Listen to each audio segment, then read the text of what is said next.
It's Christmas of 2023 as I'm starting to write this script. I'm an adult. Nowadays, I mostly ask for money or things I can feasibly use.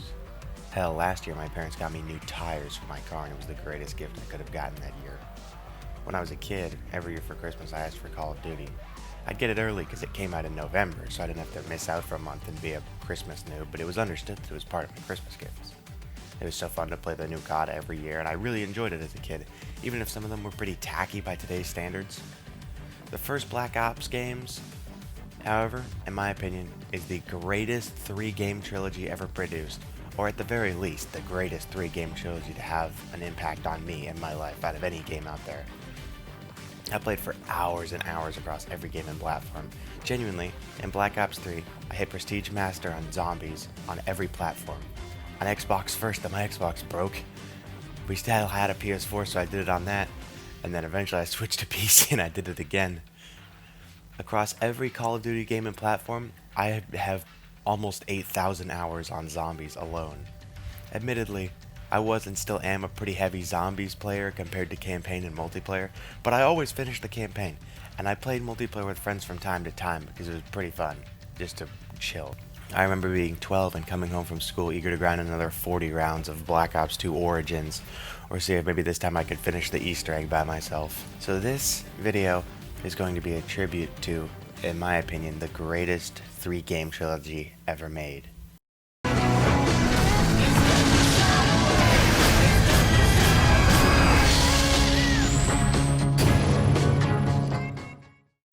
Black Ops 1 has, in my opinion, the best campaign out of the bunch.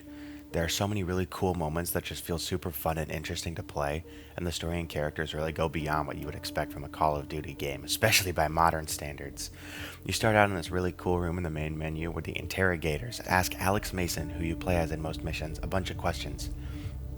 Before you start, you can even break out of this chair and go over to the terminal and do some pretty cool stuff on it, but you can only do that if you're not actively in the campaign. What do they mean? Where are they broadcast? I don't know anything about any numbers. What about Dragon? Do you remember him? Give us what we want, we'll guarantee your safety.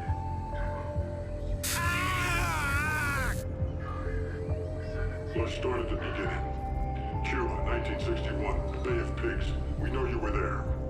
Eventually, the interrogators grill him enough to cause a flashback to the Bay of Pigs invasion. This is how most of the story is told, through the lens of this kind of interrogation room as they're trying to get something out of Mason. Mason, Woods, and Bowman fight through a mansion to assassinate Castro, while the Marines take out the airfield nearby as a distraction and getaway plan. Mason ends up sacrificing himself to clear the runway so that Woods and Bowman can get out and ends up being captured.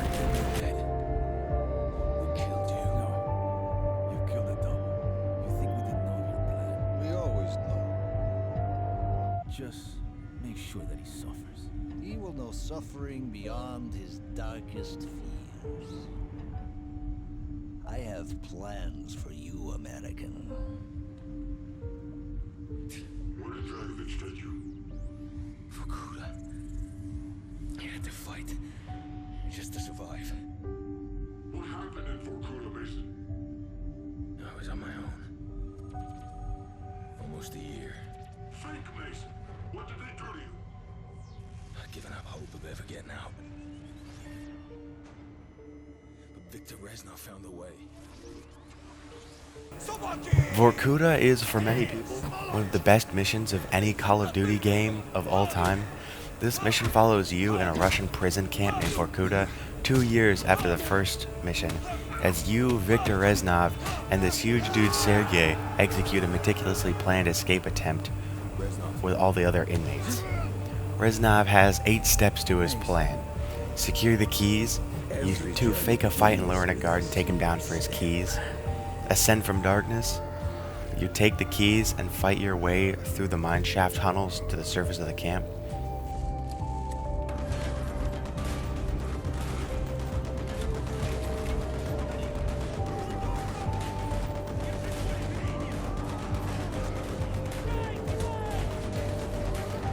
Rain fire, use the slingshot to throw Molotovs onto the guard towers.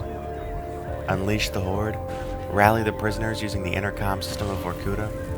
Skewer the winged beast, take down the helicopter that arrives to support them.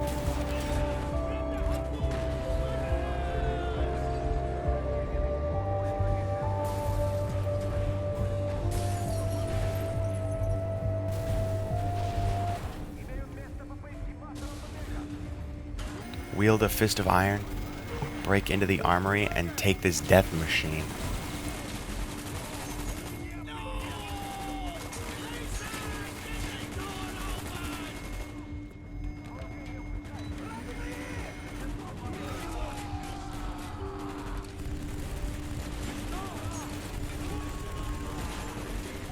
Raise hell, take the fight to the prison guards.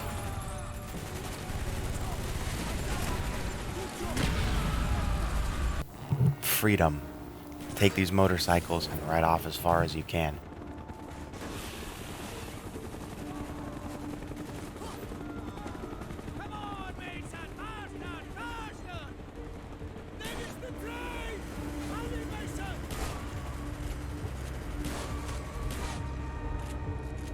This mission unfortunately ends in tragedy, but Alex Mason does escape.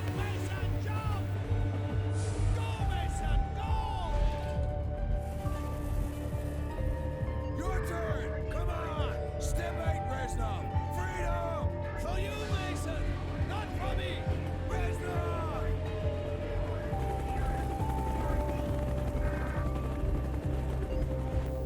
USDD is really short.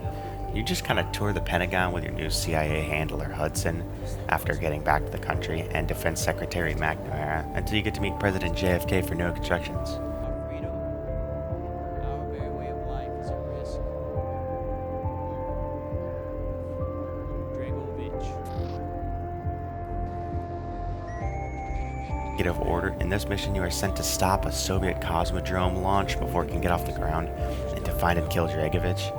Right at the start, you see Kravchenko, who is Dragovich's second in command, stab Weaver's eye out. You stealthily kill some Spetsnaz for their uniforms and get real close before going guns blazing to a few buildings to save Weaver.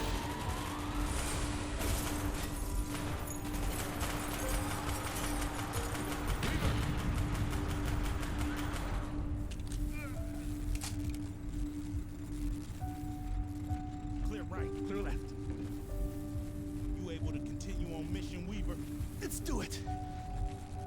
In search of a way to shut down the rocket launch. And when you can't, you just have to shoot down the rocket itself, after which Mason and Weaver accompany you while you hunt down the rest of the Ascension group and try and find Kravchenko. SOG. This level was honestly one of the more boring ones, but it was still pretty fun. I wasn't a super big fan of how repetitive it felt. You're in Vietnam with Hudson and Woods, and you need to defend Kazan from the Vietnamese advance. Use napalm, mines, and guided missiles to take out tanks on the way, but it's really not that special. The Defector. In this level, you go further into Vietnam to rescue a Soviet defector who has vital information on what they are about to do. The Vietnamese are trying to kill him to keep him quiet. Surprisingly, the defector is none other than Viktor Reznov, who tells Mason that Dragovich is planning a major attack on the west. The crew ends up pinned down as the evac choppers flee, forcing Mason to call in a bombing run just as they manage to escape to a boat.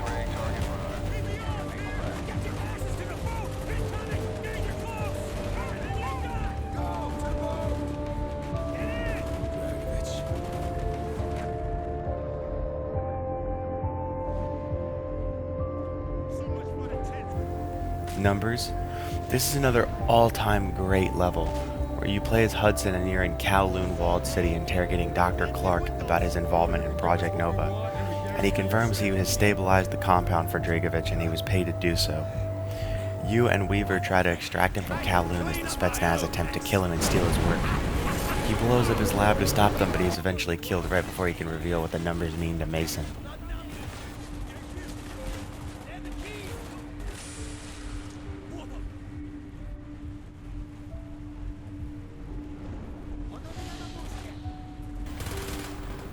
Project Nova is a really cool mission. This is probably my personal favorite one in this campaign. It's told to you through Reznov's flashbacks that he tells Mason about their cells in Vorkuta. Set in October of 1945, after the Nazi defeat, Dragovich and Kravchenko lead Soviet soldiers on a mission to exterminate the last bastion of Nazis in the Arctic Circle at this large ship housing the remainders of the Nova Project. A Nazi defector who helmed the project named Steiner is meant to be taken alive because he wants to defect to the Russians and help them with their Nova Project. Reznov thinks that cooperating with any Nazis is a disgrace to Russia and that Dragovich doesn't even care, which makes him a traitor. There's this really cool dark section with the flashlight, too. After Steiner is rescued and they recover the Nova 6 gas, Dragovich wants it tested firsthand. The new true was a hero. He deserved the hero's death. Instead of giving his life for the glory of the motherland, he died for nothing. Like an animal.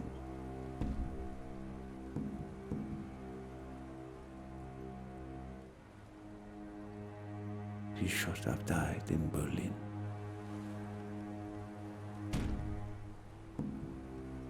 As I watched my closest friend die, it became clear we were not the only ones seeking the German weapons. The Western allies circled like vultures.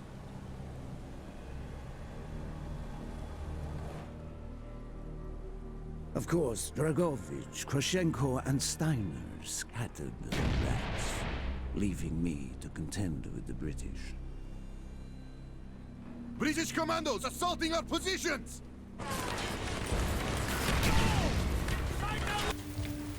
Victor Charlie was another one of the more mid-levels, but it's not bad. You first stealth through a Viet Cong outpost and kill a few of them silently while planting explosives throughout the encampment. After regrouping, you blow the charges and fight a bunch of VC troops before going through a rat hole with your python and flashlight that Woods gives you. Reznov tells you that Kravchenko is near. Eventually, after going through the tunnels, you reach a bunker with a tape explaining the effects of Nova gas recorded by Kravchenko, but the bunker was rigged to blow and causes a cave-in that has barely escaped.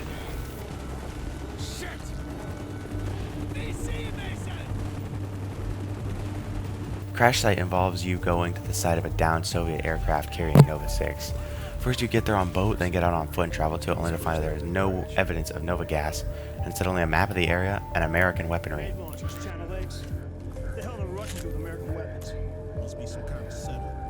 Spetsnaz and Viet Cong attacked the plane while it was down and recapture Mason, Bowman, and Woods.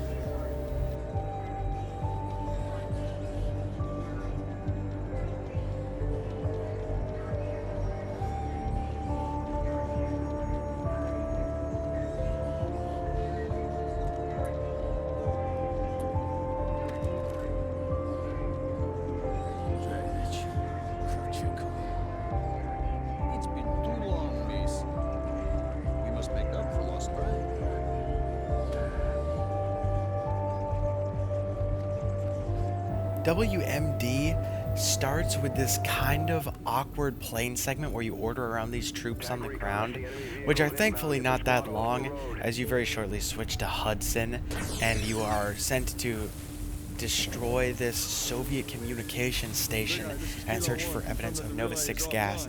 This level's pretty fun. To be honest, the parts where you play as Hudson, I really like the snowy aesthetic, to be honest, if you haven't noticed.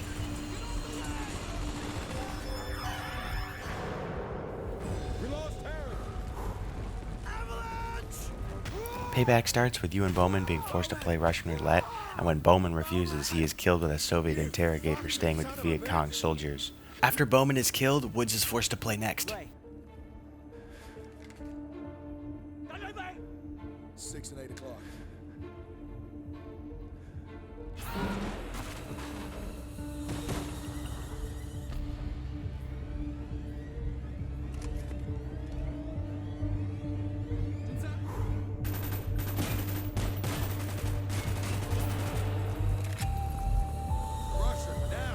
But he is chased down through the tunnels and killed. Mason and Woods find a helicopter and kill the people guarding it before stealing it and flying it to Kravchenko's base. When they arrive, they find American soldiers and Reznov captive in cells and free them. Mason, Woods, and Reznov fight their way to Kravchenko's lair.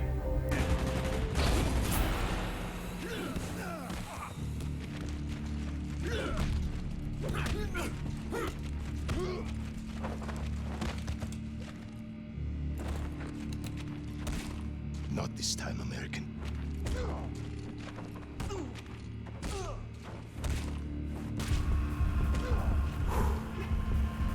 You again.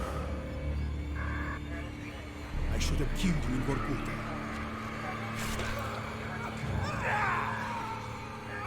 That's your name, you son of a bitch. You die. What?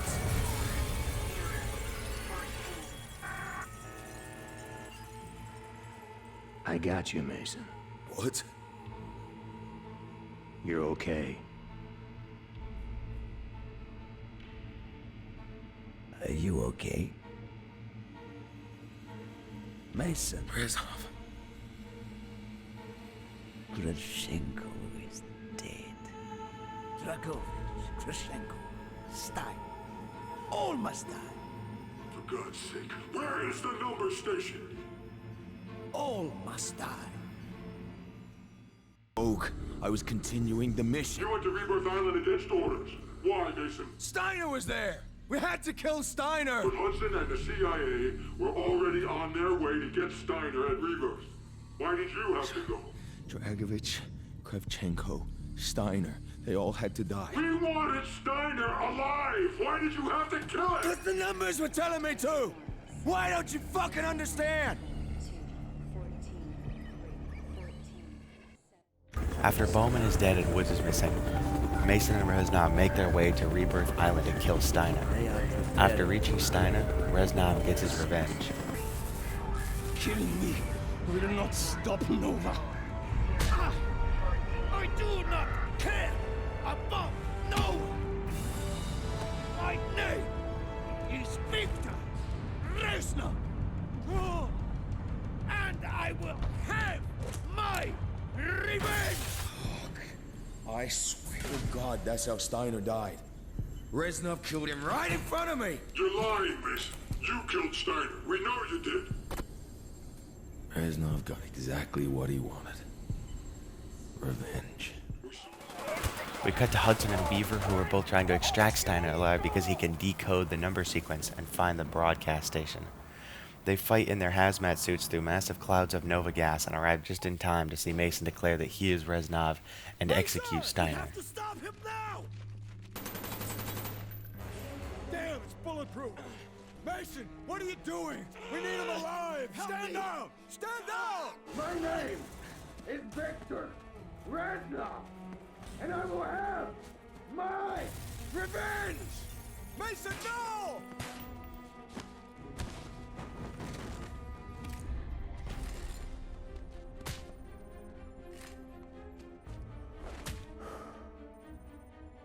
I'm fine. Check Steiner. He's dead. What about Reznov, the defector? We need to find him. We won't. He was never here. I didn't believe it till I saw it with my own eyes. What did they do to you in Vorkuta, Mason? In Revelations, you discover the truth behind the numbers. We're out of time. We can't give up now. He was at Vorkuta. He knows how to translate the codes. He's heard the broadcasts which we know contain the location. It's all in his head somewhere. He does know where it is. We have to get to the bunker. We're at DEFCON 2. You've tried everything. Not yet. I have one more card to play. Get out of here, Weaver. Tell them I failed. You want to die with him? Your choice.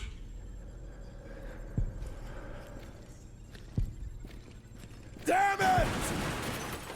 Why can't you remember? Reznov's dead, Mason. Do you hear me? He's dead! Weaver's right. We're out of time. The Russians fucked you up. I know you. You're not a traitor.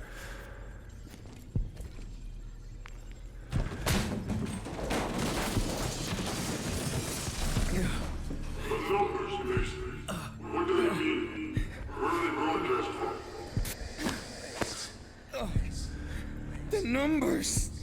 What are they saying? 6, 11, 25, 14.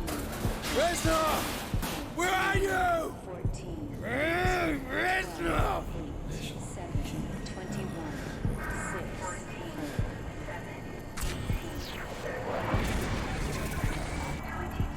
6. Steiner was there! We had to kill Steiner! Keep hearing the fucking numbers! subject has been successfully implanted with the knowledge to translate the number sequences. So, what is the problem? His responses to our orders have been sporadic, unpredictable. He shows a remarkable resilience.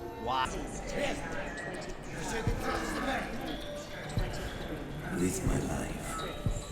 He and us are not so different. We are all souls without an arm. Betrayed, forgotten, abandoned. You will survive. You have. We are brothers, miss. We are the same.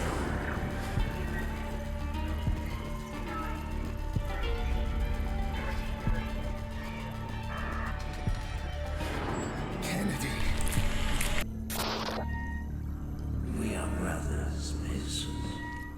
We are the same. All must die. Dragovich brainwashed you, but Reznov had plans of his own. This. Reznov, how'd you get out of Vorkuta? Never thought I'd see you alive. He was never in Vietnam. The real defector with the Nova 6 dossier died during the attack on the MacV. He was never in the rat tunnels. What the fuck's wrong with you? Jacob is here. This way. We cannot let him slip through our grasp. He was never at Rebirth Island. My name is Victor. Mason! My name is Victor. Reznov, and I will have my revenge. Mason, no! Step 8, Reznov. Freedom for you, Mason. Not for me. Victor Reznov's been dead for 5 years. He died at Vorkuta during the escape. All the years you thought he was with you, that was just in your mind. Do with him what you wish, General. So it's my gift to you.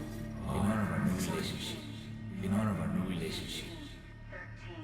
Permanent broadcast station within their borders. All instructions will be broadcast from the result. I know where the number station is. It's a ship. I saw it a long time ago. The Rusalka. Where? Cuba.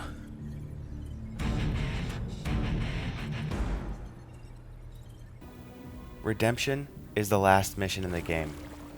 You play as Alex Mason only hours before the numbers are set to broadcast, and Russian sleeper cells with Nova 6 will be awakened and destroy the country.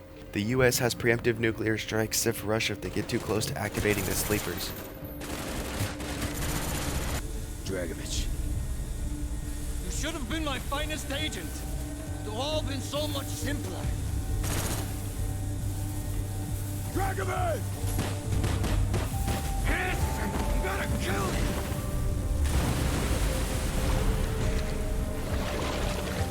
Trying to fuck with my mind! Fire! You don't know anything! Trying to turn me against my own! Trying to make me kill my own president! Right?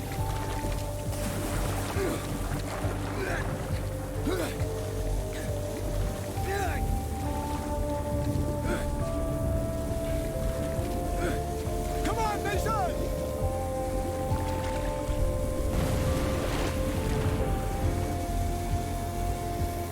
Mason, this way! Essentially, in Vorkuta, Mason was reprogrammed to be a Soviet sleeper agent and carry out their will. He would have been one of the people in the state capitals with Nova 6 gas. However, in Vorkuta, Reznov sabotaged his programming, and it ended up making him hell-bent on killing Dragovich, Steiner, and Kravchenko. So it ended up not working out for Dragovich. A lot of really cool hints to this if you play and just pay really close attention. It's so good. The payoff is so great. I cannot recommend playing this campaign enough. It is the best Call of Duty campaign. It is over. We won. For now.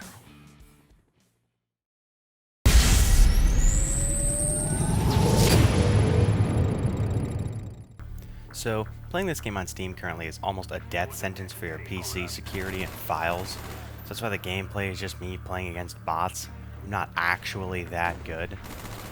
This is of course where the classic Nuketown map was started. A lot of the maps are pretty fun. Array and firing range are here, which is also really nice. These ones return constantly in other Call of Duties. This game uses the old create a class system where you can pick one thing per slot and have everything. It's pretty fun. My favorite class is this AUG class with dual pythons. The fact that you can have lethals, tacticals, and still have equipment is fun and makes for some pretty silly, if not cheesy, strategies like camera camping. I don't know whose idea it was to put a little tiny camera in the game, but that is literally just going to reinforce camping so badly. My favorite thing to do is throw C4 at people and detonate it midair. I really like how it renames the bots after the friends on your friends list, but it keeps the Treyarch clan tag, so you can still tell they're bots. The movement feels nice, even though it's a bit more limited than like modern Call of Duty, but everything feels very responsive. It also came with a combat training mode you could use to simulate the process of unlocking things and help level up to get things to take to the real online matches, which is really cool and a shame this hasn't been in more games. Probably because modern Call of Duty relies on making it extremely hard to grind camos to drive retention, but Black Ops 1 was an actual good game, so it didn't need it. I guess it's just different times. I also like that the perks, they have little challenges for you to complete before you unlock the pro version of it, and I like that the camos are not super grindy. The camos again are just spending your credits on it, which, I mean, it is kind of cool to have challenges for certain camos, but it does take away from the grind, so you don't have to grind like 9 million years to get certain camos like you do in the modern games. I like how for every weapon class, there's one weapon that you have to unlock all of the other weapons to get. And I also like that the unlock system is not really based on level, it's based on credits. So you don't have to grind to like level 55 to get a level 55 gun. If you want, you could just save up a bunch of your credits from the first few levels and then get it immediately. And it's really nice. So you can pick and choose what you want and what you don't want to get from your levels, rather than be forced to wait forever to unlock something like the other Call of Duties do. They make you wait quite a while, which is kind of unfortunate. This mode is always a lot of fun, and I wish I had more to say about it, but it's unfortunately not playable on PC anymore. But it was really, really good.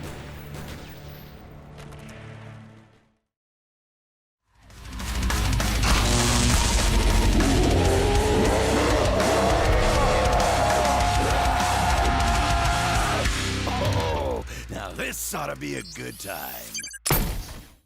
At the end of World at War, Richtofen teleports Samantha Maxis and her father Ludwig Maxis using the teleporter in Doris into Agartha, and then accidentally uses the waft to malfunction the teleporter and end up here in Kino. Kino der Toten is the first Zombies map on Black Ops 1, and it was originally supposed to be the 4th DLC for World at War, so it's pretty bare bones as far as Zombies maps go.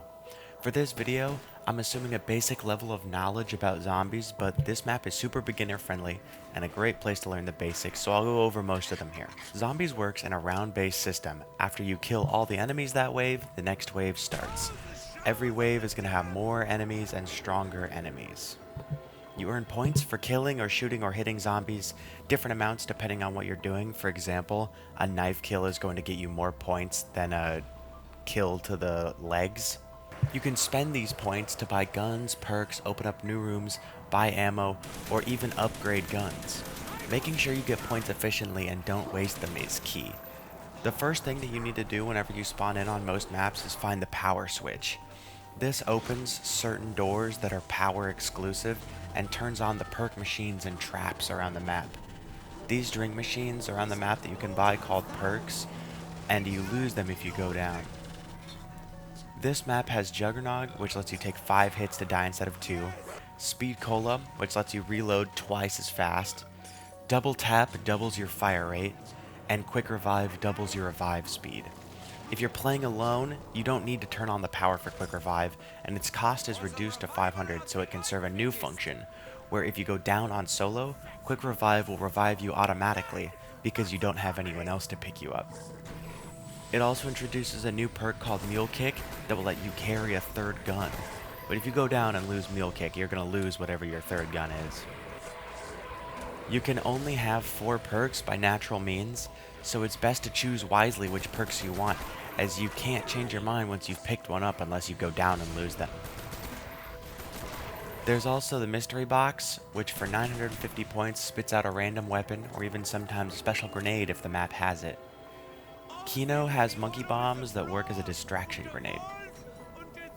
Once you've got good guns, perks, and the map open, you can link this teleporter like so and use it to go to Pack-a-Punch.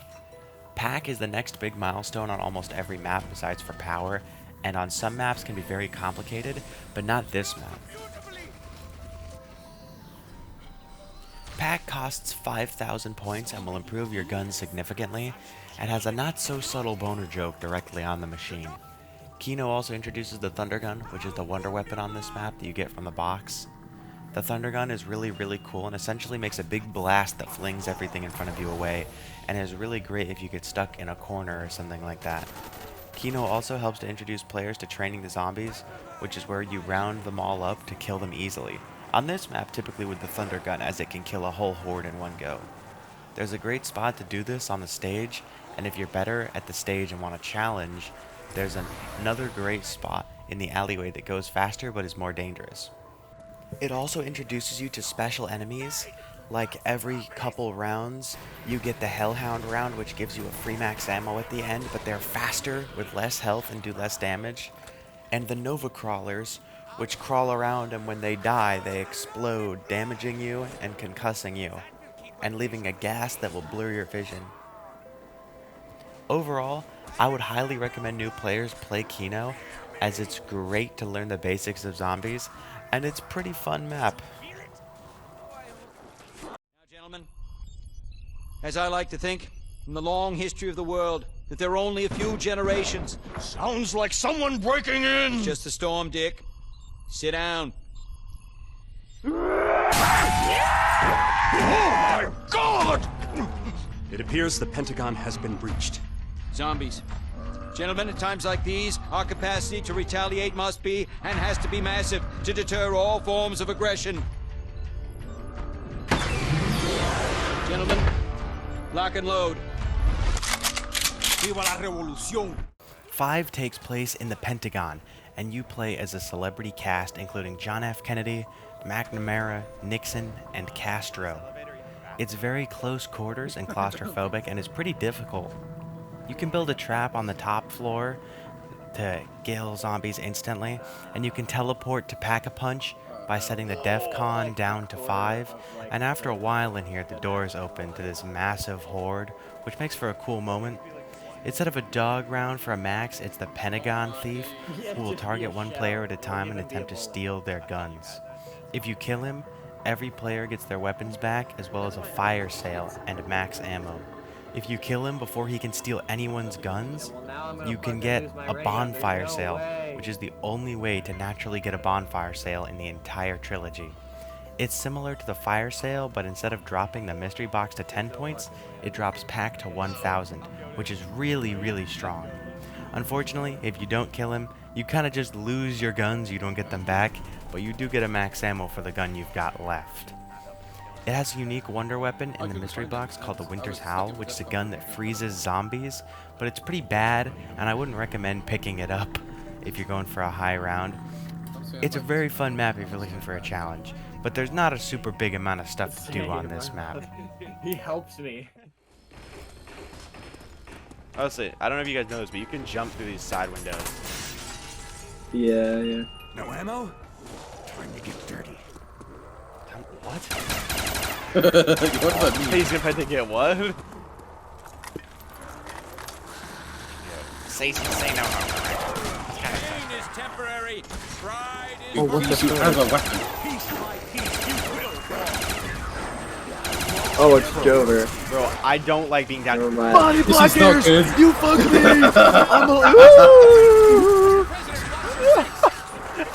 Bro, that would be fucking funny. True. I can't move! I'm trying! Dude.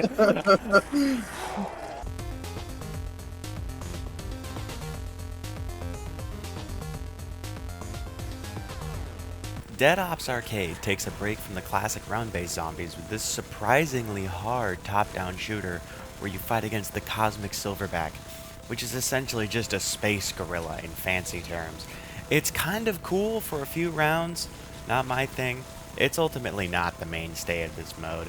You can also access it from the terminal if you break out of the campaign chair, actually.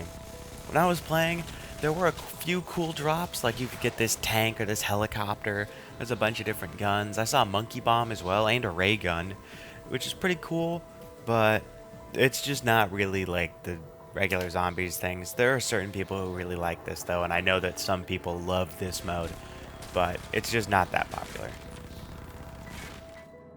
Welcome to Ascension, a place full of uncanny challenges, so you better use your brain, or it will end up being eaten by natives like these.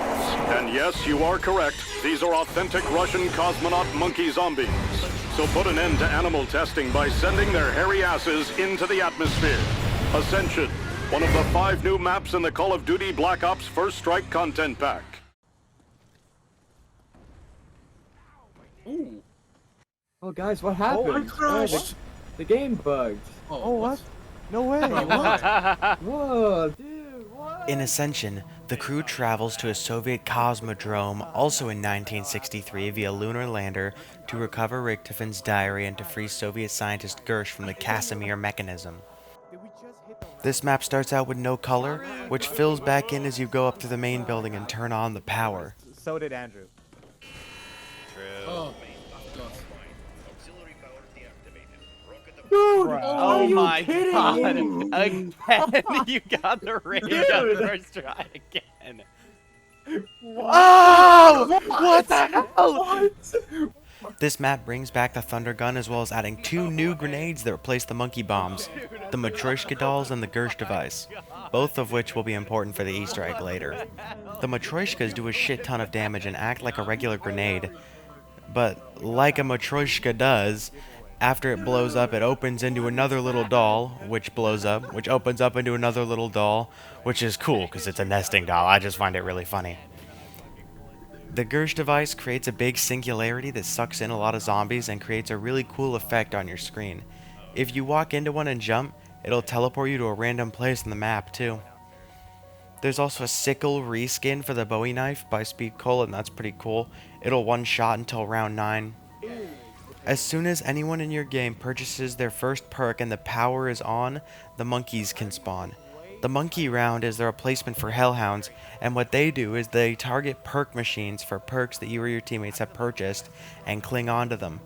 If they're left alone on the machine for a bit, they will damage it, and anyone who has that perk will lose it. If they're out of good targets, the monkeys will target you and try to down you. After they're killed, they drop a max ammo for you, just like any other special round. If you stop them from even touching a perk machine, you get a free perk drop as well, which will add 1 random perk to everyone in the game. To get Pack-a-Punch, you have to open up the map and ride to spawn from all 3 lunar lander locations, and then launch the rocket. If you have a ray gun, you can actually down this rocket to get a free double points drop. There's also 2 new perks on this map. Stamina Up costs 2,000 and it will make you sprint faster and longer. PhD Flopper makes you immune to explosive damage, and if you swan dive from heights, it will create a big explosion. This is the first map in Zombies to have a main Easter egg quest. This egg is very simple, but it requires 4 players, so you can't do it by yourself. First, get the Gersh device out of the mystery box and throw it onto this generator here, and wait for it to get sucked into the device. After it gets picked up, come to this computer by Stamina Up and hold F on it, and it will display a little Illuminati triangle. Next, during a monkey round, there will be 4 buttons around the map. 1 by Juggernog, 1 by Speed Cola, 1 by PhD Flopper, and 1 by Stamina Up. Each player in your game needs to press the buttons simultaneously. 2, 1. The timing is very tight, so you do need good verbal communication to get this to work. Every player needs to hit a different button at the same time. The next step is the easiest in the entire egg. All you have to do is go underneath where the rocket used to be, and there will be a circular metal pad that all 4 of you need to be standing on for about a minute. There's a clock in the room that will keep track of how long you've been standing on it, and you just need to go until it fills up. Once it's full up, you'll get a nuke drop automatically that will kill the rest of the zombies alive. So that's how you'll know you did it right. After that, get 1 player on the lander. You will need to run around the map calling the lander to certain positions to pick up letters in the sky that spell Luna. L-U-N-A. For some reason, there's no R. Start the lander in spawn and call it to stamina. After that, run to spawn and call the lander. It's important that you call the lander to spawn and not simply pay for $250 to ride it back to spawn, because if you just ride it back to spawn, you won't get the U. After that, call it to speed cola, and then call it back to stamina. The lander will have to refuel after every launch, but it really doesn't take that long, so just be patient. After this is done properly, a little white orb will spawn. You need to make sure you have as much damage capability as possible. Upgraded thunder gun, multiple upgraded ray guns, multiple Matryoshka dolls. What you have to do is you have to throw a Gersh device on top of the orb, and while it is active, you can pump as much damage into that orb as possible. If you do enough, the orb will be overloaded and fly into the sky, rewarding everyone with a 90-second death machine. If not, the health on it will reset and you'll need to try again. This is a very easy egg and a very easy map with a cool story. Another insta-kill. Rose died on double insta-kill. Alright, I'm Oh my god, I just got hit. Dude, I just got hit twice and I didn't go down. I think that's happened a lot in this game, I guess. Yeah, maybe you're hacking. Yeah, that's what I was thinking. I have Phantom Jug. Phantom Jug. Bruh, no way. Is that in FNAF World? I never heard about that one. Phantom Jug. That might be the AR game. Jug. Dude, that's in Half Wanted too. Roxanne Wolf is Phantom Jugs. Alright, bro. Pal. Yo, who invited Bro thinks Mason we're Mason. Cheddar?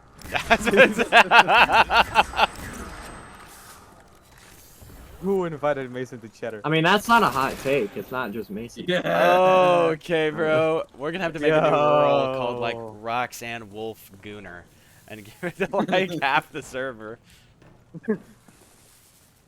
All the people who have brains. Okay. This is crazy. I've never heard you say anything like this before. Dude, I've been an advocate. This is since, like, so the out of beginning. character. Oh shit. Roxanne got him to act up. I've always liked the monster within idea. I like the zombies being us. It's like zombies are the blue-collar monsters.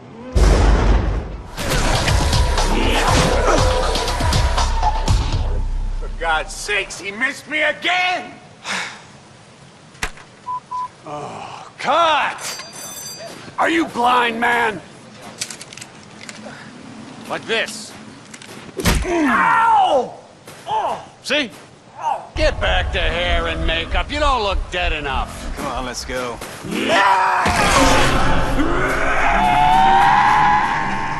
That ain't in the script. In Call of the Dead, you play as a cast of celebrities who are on the set of a movie about zombies and Group 935 at an old ship and lighthouse that are rumored to be a former Group 935 facility. All hell breaks loose when the rumors turn out to be true and the director George Romero is turned into a zombie. This map takes place right after the events of Ascension, but in 2011, because yet again, Richtofen accidentally messes up the teleporter when trying to get here and ends up in the wrong place and time, stuck behind this vault door looking thing next to PhD Flopper with the rest of the crew. Call of the Dead is a really big map with a lot of cool ways to traverse it, such as zip lines, the flinger, and the ice slide. I didn't have... If Jake or Netsi goes down and I'm near them, I'm not picking them up. What the fuck did I do? I'm not getting picked up now. Also, what the fuck did I do? Wait, What do you literally just said you know what command to do if you don't want to go negative? Get here? Oh yeah. Did you get flung by the flinger while down? Yeah, I did. There's a new perk on top of the lighthouse called Deadshot Daiquiri that for 1500 will change the auto aim on console from the body to the head, but on PC it does fucking nothing except Titan hip fire, because PC doesn't have aim assist, so never buy this shit on PC. Around the map are these really cold water pools that will freeze you if you stay in them too long, or the zombies if they stay in them for too long. Once the power is on, the pack can spawn in any of 3 different pools of water, 1 in spawn, 1 in the ship, and 1 behind the lighthouse. Once pack is spawned, the lighthouse will shine its light on where it spawns. After a while, it will recede back into the water and pick a new spot after a short while. There's 2 new wonder weapons on this map. The scavenger sniper rifle that fires explosive bolts that do extreme damage, and the VR11 that is more of a utility weapon. It turns a zombie back into a human that will essentially act as a distraction, or it can be used to give a teammate insta-kill when it's packed. The Matryoshkas and Sickle also make a return on this map, and before I go further, let me mention the elephant, or, well, the George in the room. George Romero is an enemy on this map. He's pretty slow, but he will pursue you relentlessly. He doesn't count as an enemy for round change purposes, which is good because he has 250,000 health per player in your game.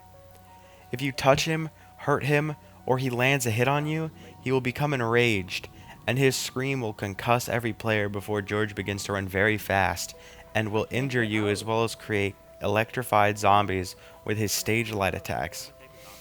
Thankfully, leading George into the cold water will calm him back down, and there are no shortages of places with cold water to calm him down. If you are up to the task of killing George, doing so will reward you with a free perk and a death machine. The best way to kill George are to gradually chip his health down by spraying him whenever you happen to get a death machine drop, or to pick up a Dragunov or L96 sniper rifle out of the mystery box and pack it. On solo, a Dragunov, or especially the L96A1, can kill George with the ammo it has straight after being upgraded, as long as most shots land in the head. With more people, you need more people to work all together on killing him, because his health will increase. When George is killed, he'll drop to his knees and drop what he drops before he walks back into the water and fades away. Given another round or 2, George will always spawn back after he has been killed, which allows you to kill him multiple times and stack free perks up to get 6, 7, or even all 8 perks. If you finish the Easter egg, instead of dropping a death machine, George will actually drop a Wonderwaff DG2 as a drop instead, which is fantastic as it's the only method of infinite damage on this map, as the scavenger drops off around round 50. Which brings me to the Easter egg. There's actually 2 different Easter eggs, one for solo and one for co-op, so I'll cover both. They're both really similar. The only difference is that solo doesn't have to do certain steps that co-op does need to, and I'll make sure to specify if a step is co-op only. For the first step, you must make sure power is turned on and then knife the vault door that the crew is stuck behind right next to PhD Flopper. After they finish speaking, a fuse will be spawned inside that building you must pick up and place into the door's electrical box. The character should talk, but if not, knife the door, and then after the dialogue finishes, there will be 4 generators around the map that are now lit up. You need to have an explosive detonate right above the red light on each to turn it off. The first is in the room with you, the second is behind the ship right there, the third is in between the 2 ship halves right here, and the fourth is behind the lighthouse with stamina up back here. The easiest way to do this is just with the regular frag grenades, but Semtex, ray gun, China Lake, any explosive will do. This next step is co-op only. You need to knife the door and wait for the dialogue to finish. Now a vodka bottle will be spawned outside along these railings. It's not always here where you see. There are 2 spawns on the building and 2 spawns on the first half of the ship. One towards power and one towards where you jump from the first half to the second half. They're not too difficult to find. Someone has to melee it while another person stands underneath the bottle ready to catch it. Once you've got it, go and place it in the tube to deliver to Nikolai and melee the door. And then you're on to the next step, which is the dials. Another co-op only step. There's 1 dial on every floor of the lighthouse. The dials are very complicated, but just do exactly what I do very clearly, and if you haven't touched them so far, you'll be good. Set the bottom purple dial to 6. Next, go up to the blue dial. Count how many times you would have to turn it to get it to 4, but don't turn it. go up to the orange dial and turn the orange dial that many times.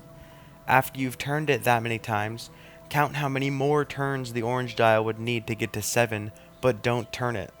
Go to the 4th floor and turn the yellow dial that many times, then count how many times you would have to turn it to reach 2, and then turn it to reach 2. Go to the bottom dial and turn it however many times you had to turn the yellow dial to hit 2. Then turn the blue dial right above it until it reaches 4.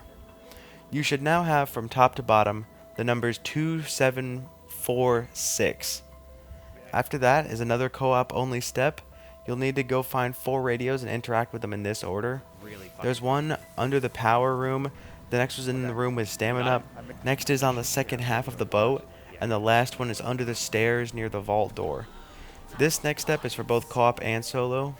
You need to come to the ship in the control room and pull the first lever once, skip the second, then pull the third 3 times, then turn the wheel right twice. Back to another co-op only step, you need to interact with these 4 foghorns in this order as you see me do. No more co-op steps, the rest is for both sides. Now you need to get the VR11 out of the mystery box. If you've done this all correctly, you should notice that there is a green light in the lighthouse. What you need to do is use the VR11 to turn a zombie into a human and have him get taken up by the green light in the center of the lighthouse. And while he's being lifted up, down him with explosives. This can be done with any explosive weapon, but the scavenger makes it super easy. After this, the golden rod should float down to you and you can place it in the same place you put the vodka bottle and deliver it to Richthofen. After a little bit of dialogue, Richthofen will mess up the teleporter again and damage the fuse, so you just have to melee it once it starts sparking. Then you're done with the Easter egg. If you get stuck on any step, try meleeing the door again because maybe you have forgot to do that between certain steps. Everything's red. Oh, it's because you hit me.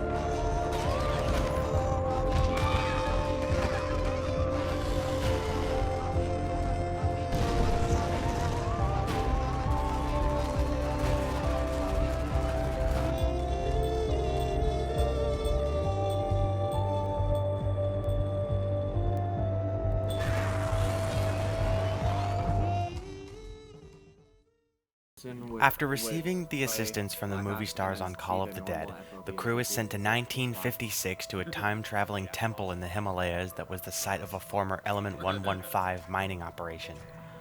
While fighting to survive, they try to help explorers Brock and Gary escape the time loop that they are stuck in so Richthofen can acquire the focusing stone. Shangri-La is one of the hardest maps in Zombies, but also one of my favorites. I think it's got a really nice progression and the rooms are tight enough to be hard, but not impossible. The wonder weapon, the 3179 JGB-215, better known as the baby gun, is a gun that fires an orb that moves in a straight line and shrinks zombies that it passes through so that they can be shrunk and kicked, instantly killing them. You just pull it out of the box, there's no method to build it or get it guaranteed. It's extremely cool and works great thanks to this map's layout with all the narrow corridors that make the baby gun's projectile devastating. This map has a couple little traps left around like these spikes, or this mudroom and some fun stuff like the water slide or a minecart that really makes the environment feel responsive. Pack on this map just requires every player to be standing on one of 4 pressure plates. There's also these monkeys who will pick up your drops and try to run away from them, and they can be a real pain if you get a max ammo and you aren't able to pick it up in time. But experienced players can use them to turn unwanted drops like a carpenter or nuke into a double points early game, a max ammo, or even a free perk, which will give every single player a free perk even if they're already at 4. So these monkeys are a real big asset and honestly, really nice addition to the map. Killing the monkeys in the spawn room also has no bearing on whether they spawn or not. Contrary to what some people might think, there was some rumors about that early in the map's life cycle. Overall, I think this map is just really fun and responsive and a nice challenge, even for experienced Zombies players. The remaster of it on Zombies Chronicles also is graphically beautiful. There's 2 special zombies, the Napalm Zombie and the Shrieker, that also add a lot to the map. The Napalm Zombie blows up when you get near him, and he has a ton of health, but he's extremely slow moving.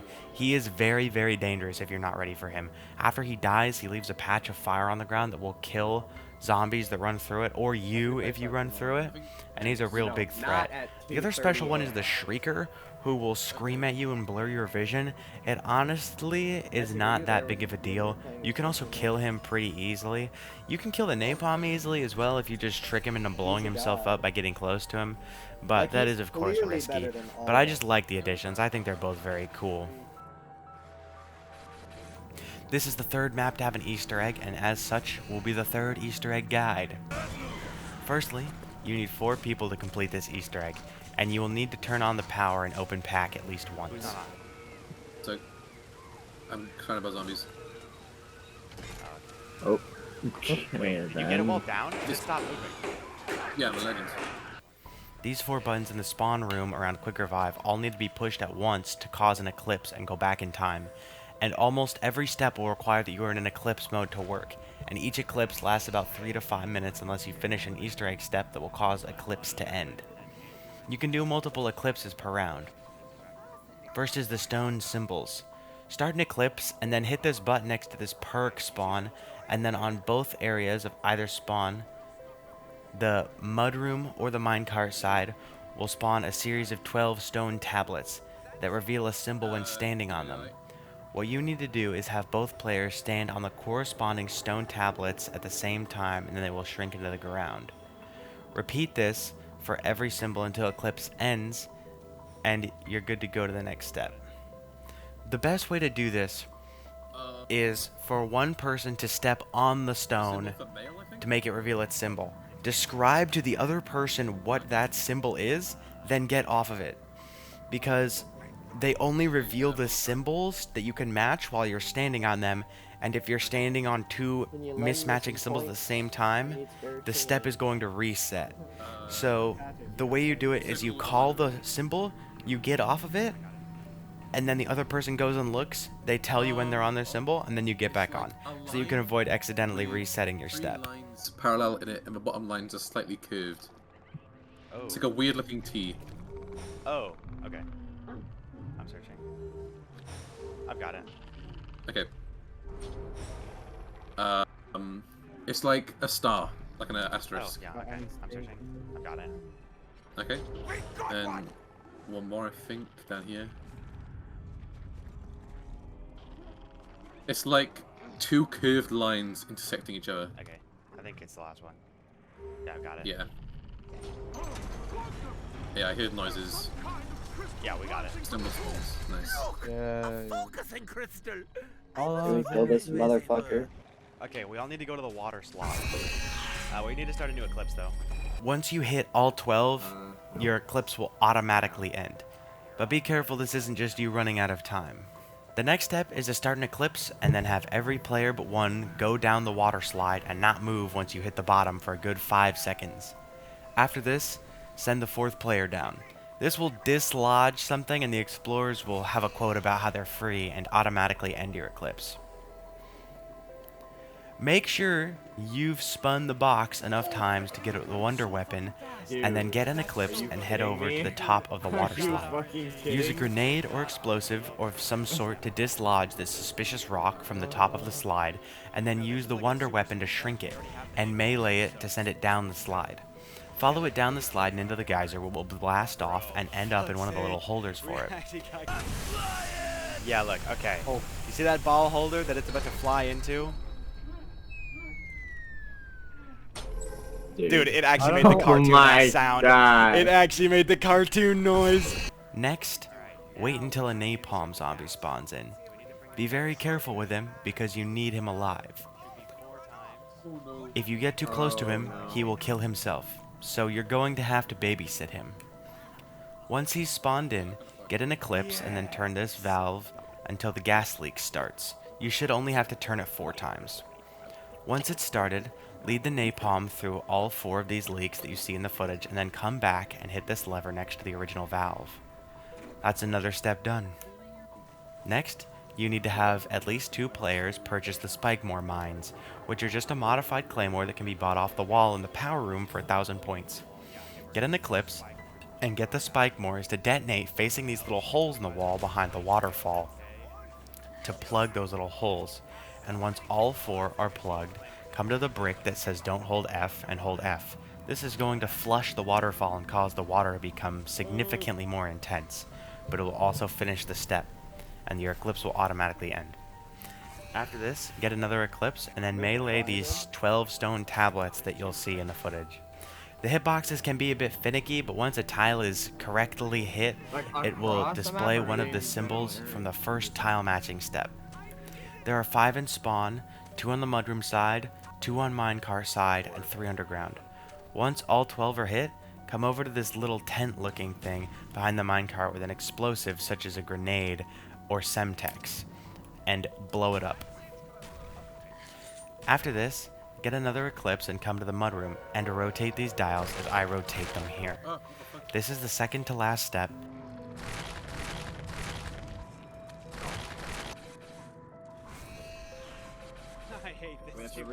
Get another eclipse, and then on the map there are 8 gongs. 3 on the mudroom side, 1 in spawn, and 4 minecart side. 4 of them will make the orbs resonate red when knifed for a little bit. Figure out which 4 gongs don't make the orbs resonate red when knifed, and knife the 4 good gongs that don't make them resonate red in order without hitting any red gongs. This will make the orbs begin to harmonize, and once they are harmonized, you can use the upgraded baby gun to shoot this orb next to the minecart, causing it to drop the dynamite.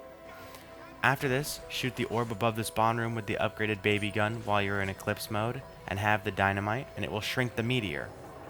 Next, while you're in eclipse mode again, activate Pack-a-Punch. When you go up this time, the pack machine will be gone. Whoever has the dynamite should hold interact on the wall behind the pack machine to blow it open. Editing me, slight correction. You're actually handing it to Brock in the past, who is going to blow open the wall so that it's open in the future when you get back out of eclipse mode. And reveal the focusing stone, which you can now hold F on to pick up, and that's the Easter egg done. Whoever picks up the focusing stone will be immediately given every perk. I don't want to play this map ever again. Focusing stone.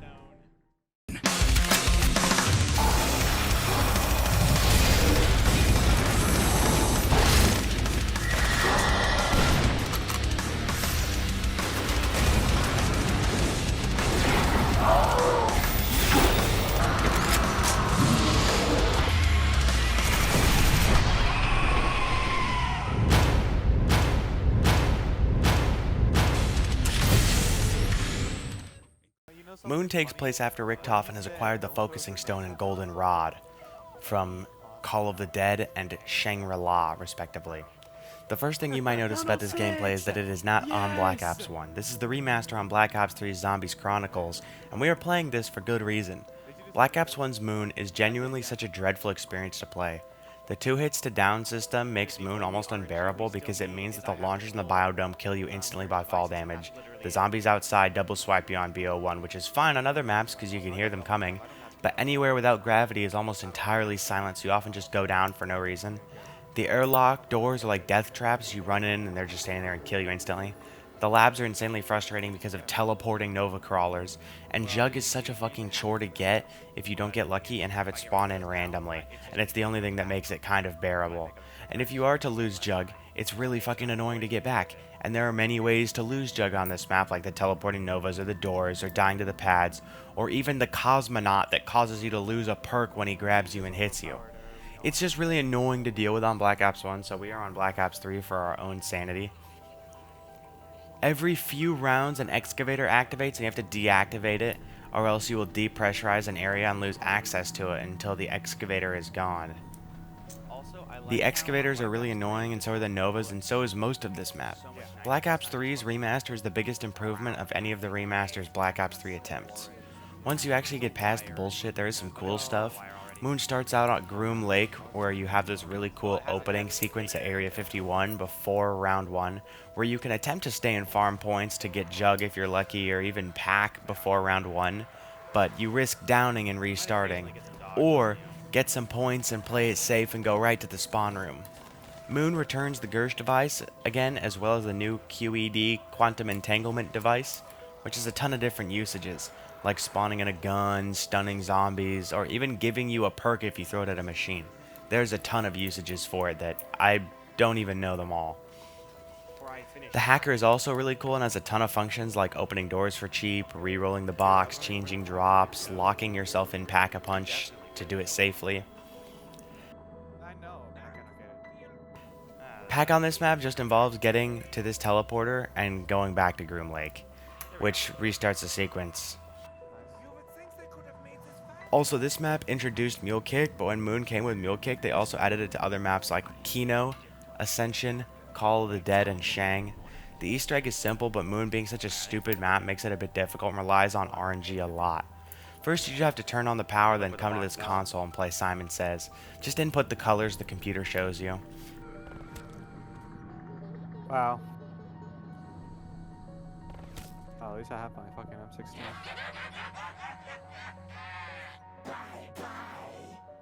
Then bring the hacker to the labs and hack this box before running around to hack the 4 boxes that light up green before time runs out.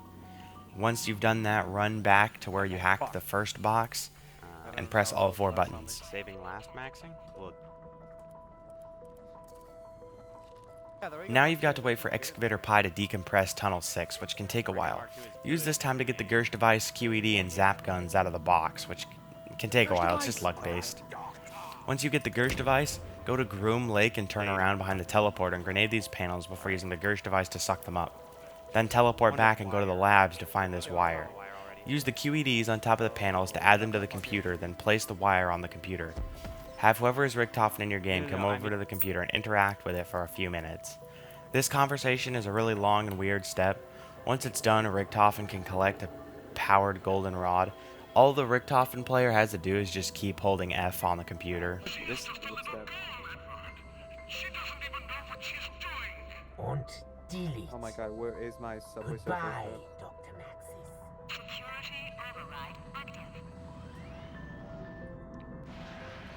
Hopefully by this time you've allowed the excavator to breach Tunnel 6 and you can come back into the tunnel and find this ball, which you can shoot to guide through the tunnels until it reaches the satellite. Use the wave gun to shoot the orb off the satellite and shoot it through the other tunnel until it reaches the pyramid. Put the golden rod in the MPD underneath where the ball rests and fill the soul canister. After it's full, pull this lever and then fill the other 4. After they're full, use the QED to dislodge the orb from the pyramid and bring it back to the computer where you play Simon Says. Play Simon Says 3 more times and then throw a Gersh device on top of the relic and the egg will be done.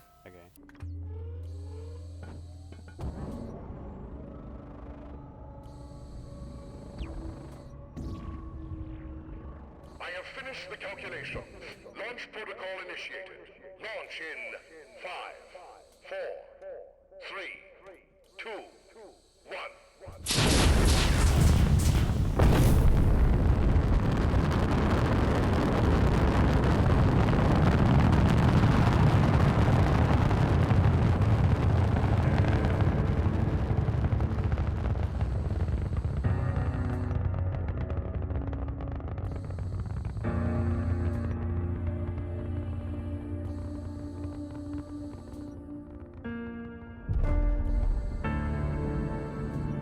Seconds to impact.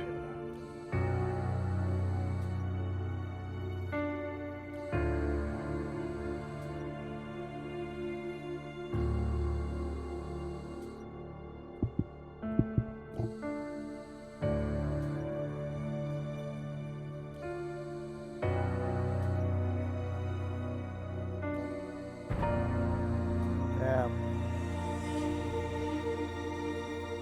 I believe one of the rockets hit Jake's house.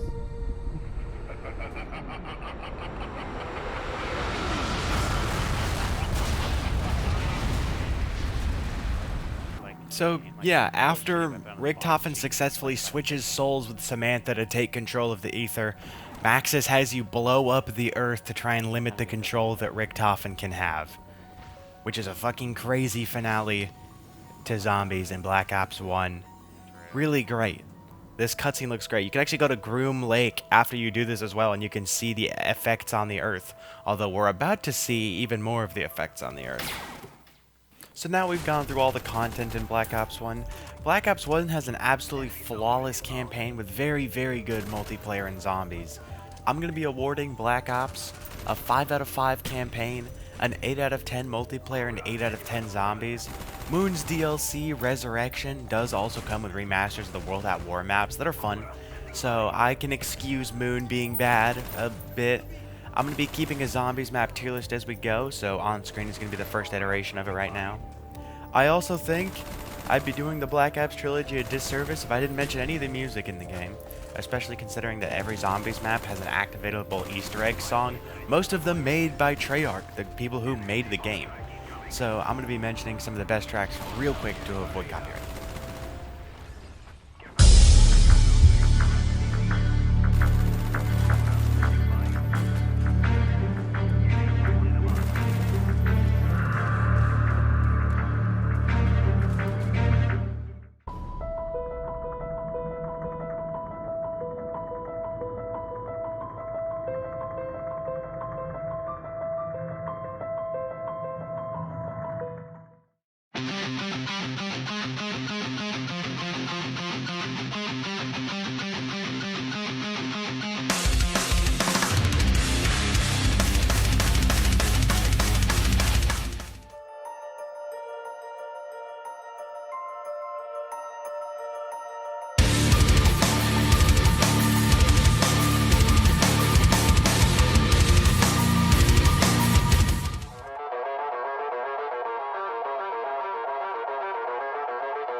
Just as a preface, this campaign has multiple endings.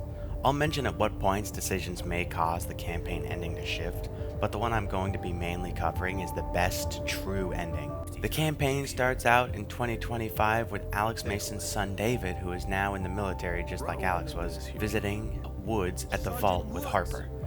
The Vault is a securely located elderly home, essentially. They need Woods to give them as much intel as he can about Raul Menendez.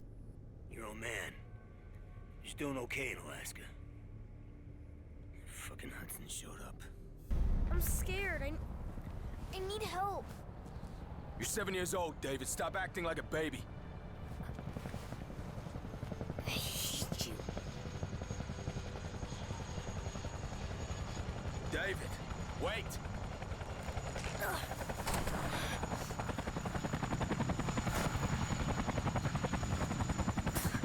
Go back to the army. Like you did when Mom died. Hudson, what are you doing here?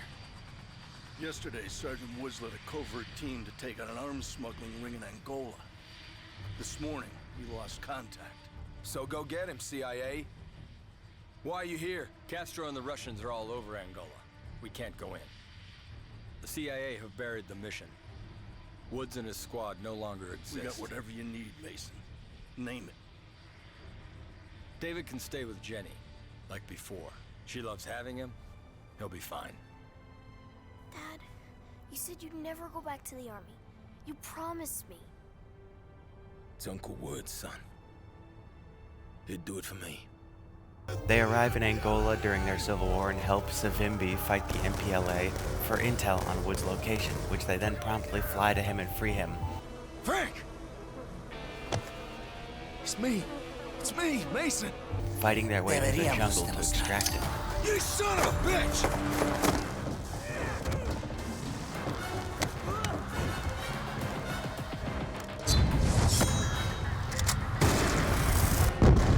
me out! No. You thought I would leave you? Huh?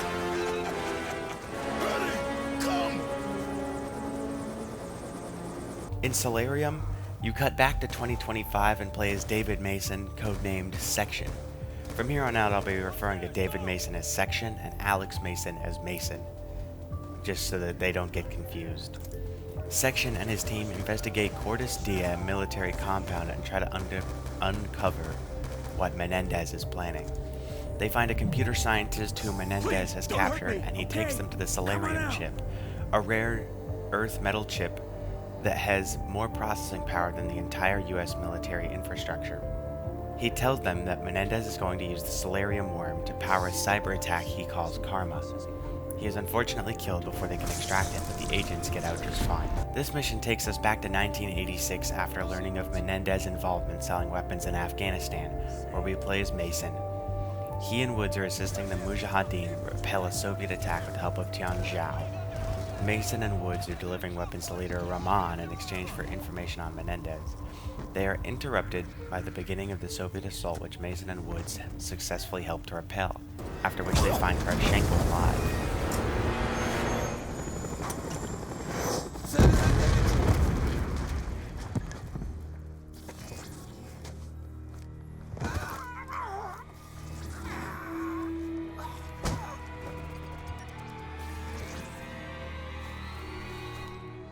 This triggers the numbers in Mason, who has to resist his programming to kill Kravchenko, being the only person he was programmed to kill in Black Ops, who survived the events of that game.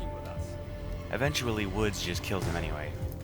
After this, Rahman betrays Woods, Mason, Hudson, and Zhao, and leaves them in the desert to die. Always will be our true enemy.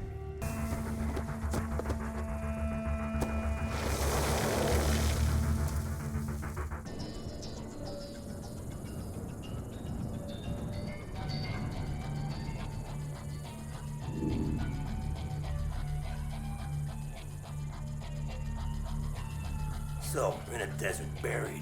Here. Who does your father think rides up on a horse to save us? Tricky Vic. Yeah, see? You're just like your old man. No, it wasn't him. That's not. Come on, if you think it was him, don't you think he would have stuck around for a bit, huh? Maybe explain some shit? FOB Spectre. This is the first of the Strike Force missions. They're these gimmicky levels that let you move around your units like it's an RTS game, which is kind of cool, but functionally doesn't play out very well. What I always do is just control the soldiers manually because it's much more fun to actually play the mission instead of a clunky RTS, and then I'll use the RTS function to defend whatever I'm not if I have to. For this level, you just need to defend the operating points for 10 minutes to prevent India from falling to the SDC. Most of the Strike Force missions are optional, but this one's mandatory. I'm going to do them all because you need to for the best ending. Also, if you have more than 60 friends on Steam when you complete the mission, your game will crash and you have to restart it and do the mission all over again. So either you should play in offline mode or you should remove some friends. Time and Fate. This level also takes place in 1986, just after Old Wounds. At the start, you actually play as Menendez as he attempts to save his sister, Josefina.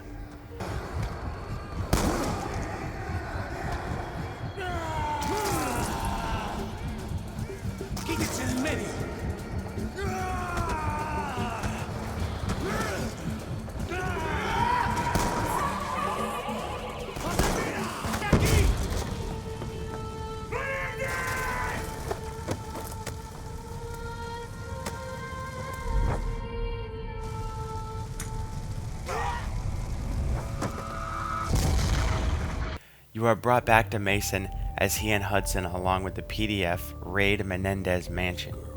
Woods is enraged at Menendez for what he did to him in Angola and is hell-bent on killing him rather than capturing him for the mission. After clearing out a cocaine lab, Mason and Woods enter the mansion and see Menendez fighting with Hudson. Woods, no!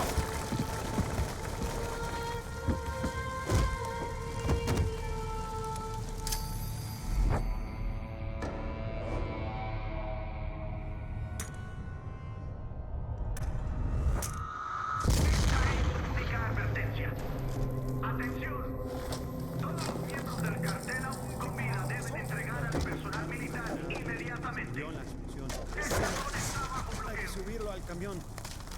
¿Listo? 3, 2, 1. Levante! Frank, you okay? Get him out of here. What happened, Hudson? Where's Menendez? That's him, in a body bag.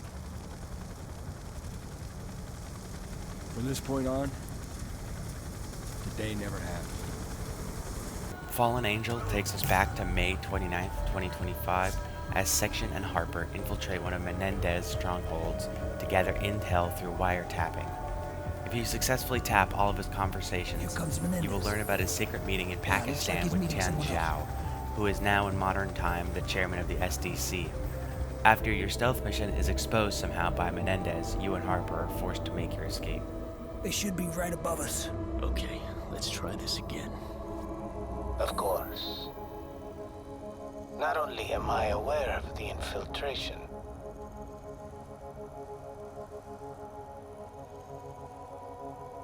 I engineered it. God. Damn! He's onto a section! Look out! Grenade! Avoid the flank! Watch out! I will not hair away from things I can't get face on! Go!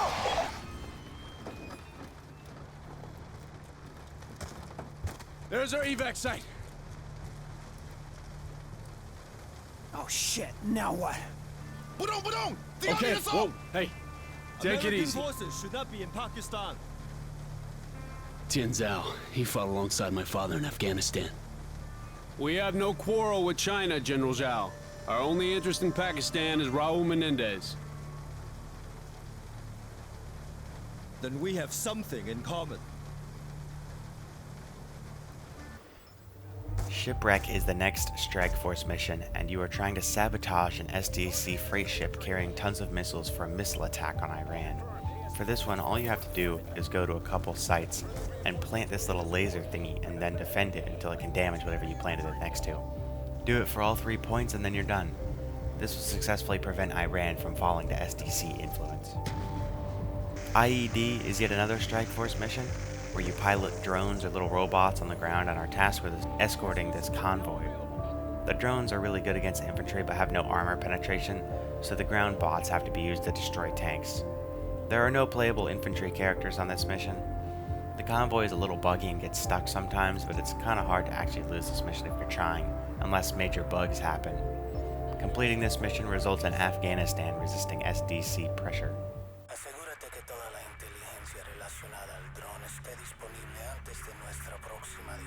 China would pay billions to get their hands on this drone.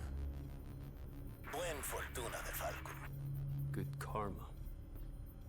The cyber weapon. Wait, there. Right there. You see that? Cross-reference image with active US corporate logos. No matches. Cross-reference worldwide. Wait a minute. It's Colossus. Karma weapons on a floating city. That's how they got so close to the mainland. Salazar, prep a covert response team ready to go in 60 minutes. Inform Admiral Briggs. We're getting really close to Menendez. Karma takes place on June 12, 2025, as Section Harper and Salazar infiltrate a floating vacation island named Colossus in search of Karma and its connection to Menendez's plan. Section and Salazar go to the maintenance areas and dispatch 2 guards before deploying this little robot spider named Ziggy to do some recon for them. Ziggy tases the guard and scans his retina to send to Section, who uses the retinal scan to get past a door into the server room, who then use the servers to search databases for Karma. Search automated security systems, keyword Karma. We're missing something. Search security camera image database, text recognition, Karma. There. Karma isn't a weapon. It's a woman. Chloe Lynch, former employee of Tacitus, recently resigned. Now we know her name. We can track her location on the ship. Upstairs, Club Solar.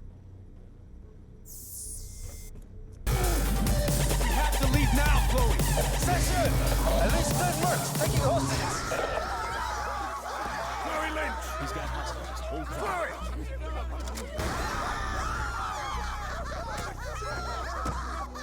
Salazar, take the shot. No shot. Too many hostages. 5 seconds, Chloe! No! No! Open fire!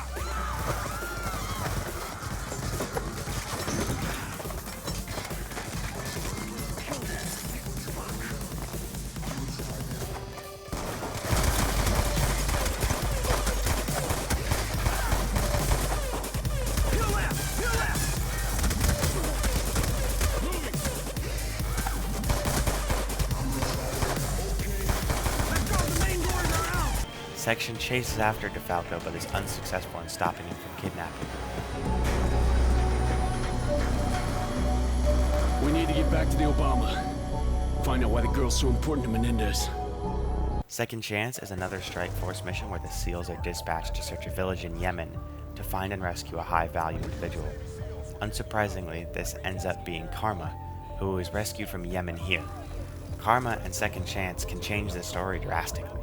You can rescue Karma successfully at the Colossus, but if you do, DeFalco will be dead later, which makes it important to rescue Karma here at Second Chance and not at the Colossus. Suffer With Me takes us back to Panama in 1989, where you actually play as Woods this time. Woods and Mason are tasked with capturing Manuel Noriega and destroying his reputation as a stepping stone towards capturing Menendez. They capture Noriega, but then are then informed by Hudson that instead he will be exchanged for another prisoner who is more important. What's more important than objective false profit? You have to trust me, Mason. You have to. Hudson out. Mason goes to a building on the west while Woods and Noriega go south. Hudson tells Woods that the prisoner is Menendez. When he's brought out with his head bagged and told to fire, Woods shoots him. You should have told us. He even has people in the CIA. End this now, Woods. Shoot him in the fucking head. No, Woods. No!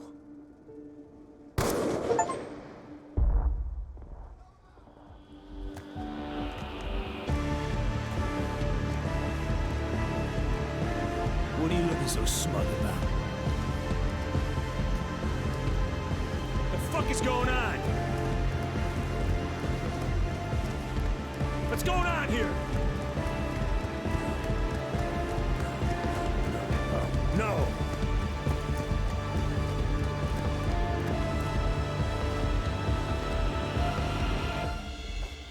Mason!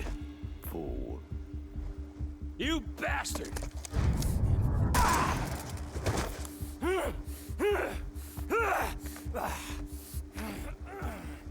Menendez!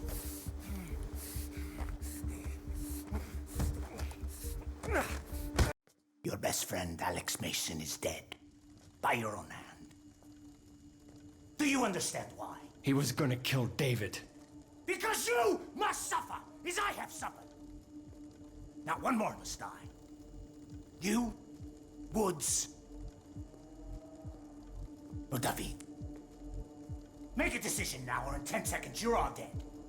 Woods, I can't. I have 2 kids. They... Fuck! Okay, me! Do it! Do it!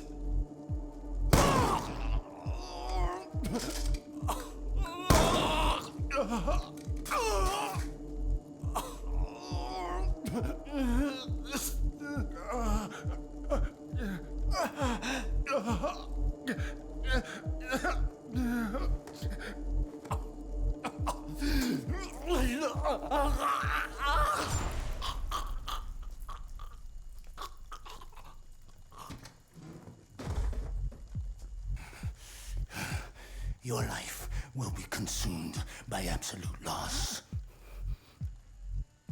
Then and only then will you understand what you have done to me.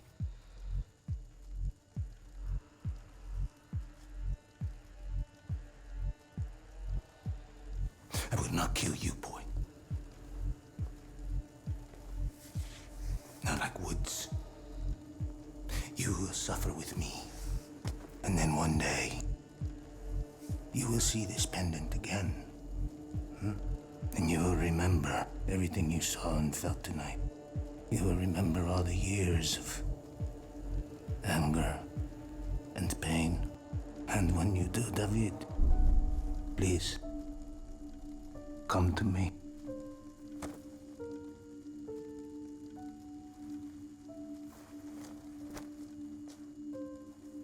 Dad. No! Dad! Dispatch is the final Strike Force mission, and it involves killing SDC leader Tian Zhao before he can invade Russia. If you successfully scanned all of Menendez's conversations earlier in the campaign, you get a lot more reinforcements to help you do this. It's pretty easy though regardless. I'm not sure if I even lost a single soldier that I was manually controlling before killing Zhao. Shanghai, Beijing, Hong Kong. Menendez is gonna attack America and China, taking out both superpowers at the same time. Hold on. All those files have the same prefix, 61961. 619. Oh my god, June 19th. That's tomorrow. Junio 19. Freedom Day. The abolition of slavery.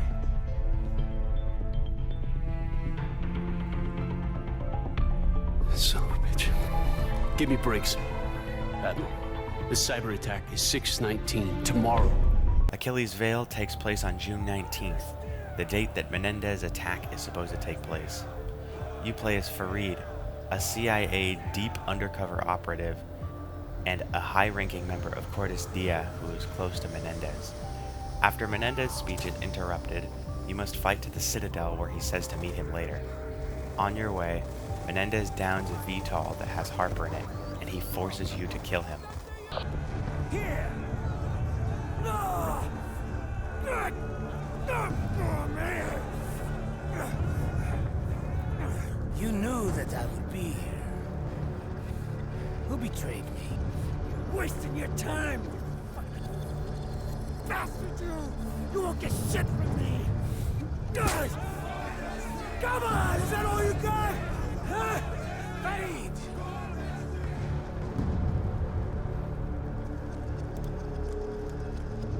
Kill it. Yeah, that's it. Kill me, egghead. Anything wrong? And you spineless piece of shit, getting others to do your dirty work. What kind of man are you? Huh? Show your loyalty by following my orders, buddy. Do it, egghead. Do the job now, buddy. Do it, man. Come on. After Harper is killed, you switch control to Section and reach the Citadel, capturing Menendez. Depending on if you finish Strike Force or not, the SDC will ally with the US military after this mission. You're also given the option to shoot Menendez, but attempting to shoot Menendez doesn't work as he dodges the bullet and then kills Farid with an executioner. Odysseus takes place later that day on board the USS Obama aircraft carrier. Menendez is being interrogated by Salazar, but he refuses to speak with anyone but Section. It was taken from me. Do you know what that feels like yet? Yeah, go ahead, Admiral Briggs. We have a situation. We're tracking a passenger jet entering the Obama's airspace. Wait, what is that? Are those birds?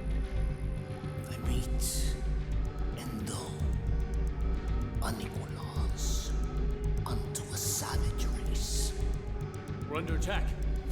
We're under attack! There are hundreds of them.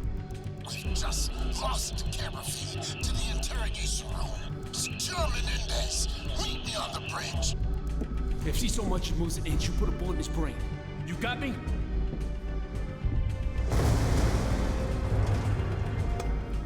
The Obama's under attack. Ensure no one leaves this room. You know I will not kill you, David. But if you do not drop your gun, I will kill your friend. You've got 5 seconds to decide. How did you even...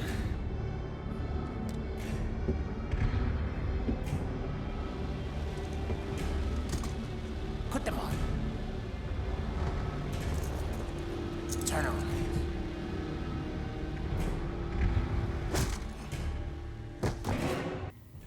Salazar wakes up Section and informs him that Menendez has escaped. The ship's automatic defenses have been turned on them. Jetway assault on our fleet. They boarded the Obama. They use stealth tech. Estimates suggest that we can only... You then switch to control Menendez. Briggs attempts to reboot the system, which allows Menendez and DeFalco to access the server room because rebooting has temporarily disabled the door locks. Admiral Briggs.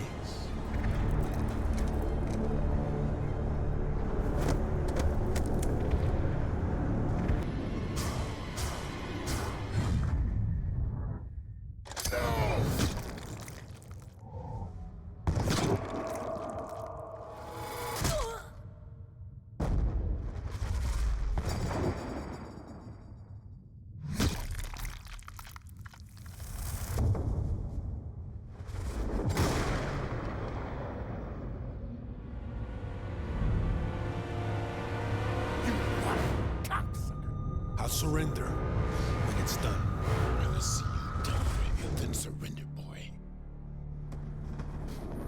I don't blame you. Why don't you have Salazar do it? Briggs is a good man, Menendez. Don't kill him. Shoot him in the leg.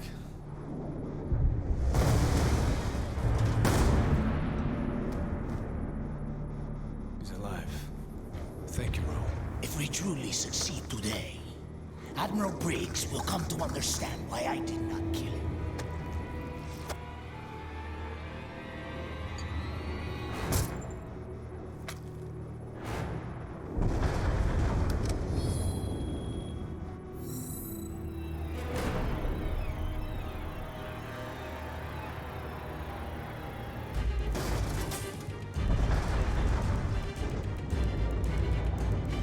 Check the wounded! This was his plan. Menendez smuggled the Solarium chip on board, hacked our whole system. He's now in command of the satellite network controlling the entire U.S. drone fleet. We need to inform the Pentagon. Let me try something. In order to control our satellites, the signal has to be relayed through proxies. One of them will give us the source of the transmission. It'll take some time. Do it, Chloe.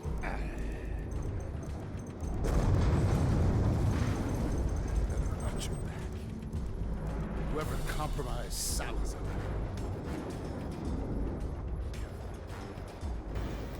Mason then encounters a surrendered Salazar and chases after Menendez, who manages to escape the Obama. This mission only has the choice of wounding or killing Briggs, but this whole sequence in the server room is determined by almost everything you've done up to this point. If you do it correctly, Chloe will survive.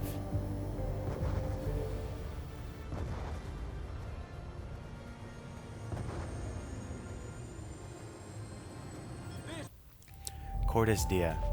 Menendez is using the drones that he has hacked into from the Obama to launch a full-scale attack on Los Angeles, where a meeting between many G20 leaders is taking place. He's trying to kill as many of them possible to cripple capitalist governments worldwide. You play as Section, and your job is to protect the US president and get them to safety. Honestly, I feel like this mission doesn't change much and drags out for a really long time. It's kind of boring, but I feel like I'm also the only one who thinks that. Judgment Day. This is the final mission, still on June 19th. You play as Section, and you lead international forces on Menendez Haitian facility, where the signals controlling the drones are coming from. Right before the drones are set to cripple almost every major city in both the US and China. Eventually, they find a soldier who has been stripped of his uniform, and Section finds out that Menendez is trying to escape disguised as a US soldier.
Guys! Died!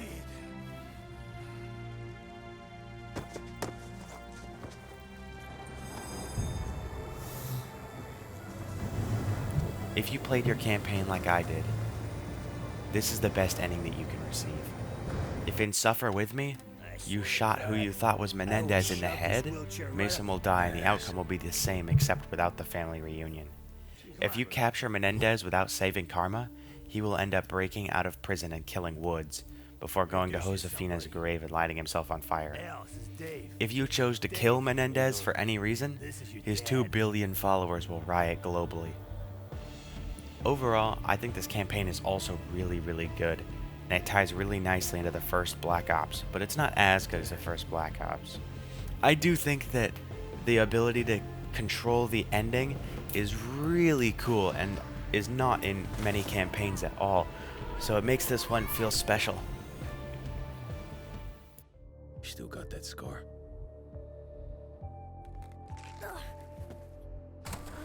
You made me proud that day. I fell. Yeah, but you got back up.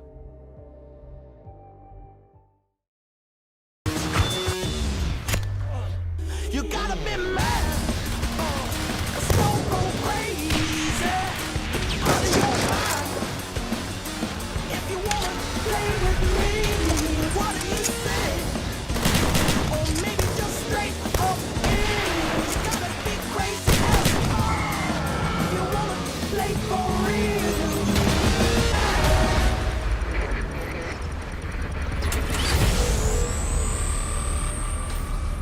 This was the first MP I really did play, even though I still didn't play a lot of it, and I was really bad because I was like 10, but I did play it. If Black Ops 1 had some iconic maps, this game has the iconic maps.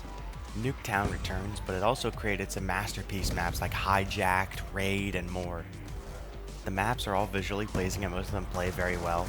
There was also a map voting system, so you could most of the time have some say in what map you got to play, so you didn't often get stuck playing a map nobody wanted to. This game is where the Pick 10 system got created. There's a bunch of different stuff that you can have just like in Black Ops 1, but now you can only pick 10 things. This is honestly a really cool idea. There's a lot more freedom than in Black Ops because of the new wildcard systems. You want a third attachment on your primary weapon? Gonna have to give up on that perk you wanted. 4 flashbangs? No more crossbow. It leaves room for essentially an infinite amount of good classes, and trying to choose your class very carefully and intentionally. If you waste a pick, you're already at a big disadvantage. I like to use the KSG back in the day just because the slug rounds were satisfying to hit, even though I never hit them. The MSMC is also just very obviously overpowered. It was always overpowered, but that's kind of whatever. Every Call of Duty game has that one really annoying SMG. I'm honestly not sure what it was in Black Ops 1, but I definitely know what it was in Black Ops 3. Black Ops 2 also had a bunch of new game modes that Black Ops 1 didn't have, like Hardpoint. I really like Demolition, but Demolition is not very popular, so it's hard to get a game going. There's also a few other ones and some party game modes. I really like Sticks and Stones. Sticks and Stones is hilarious to play with friends. You'll have someone winning the whole game and then they get tomahawked right at the end, and it's just so funny. The notorious gun game starts in Black Ops 2 as well. Most people just play the team deathmatch or free-for-all game modes anyways, but Search and Destroy also has a lot, and there's just a lot of variety in the gameplay, to be honest, especially considering the maps. There's so many different games that could happen. Super fun, and if you have the plutonium launcher to mitigate security risks, plenty of people are still playing Black Ops 2's multiplayer to this day, so try it out.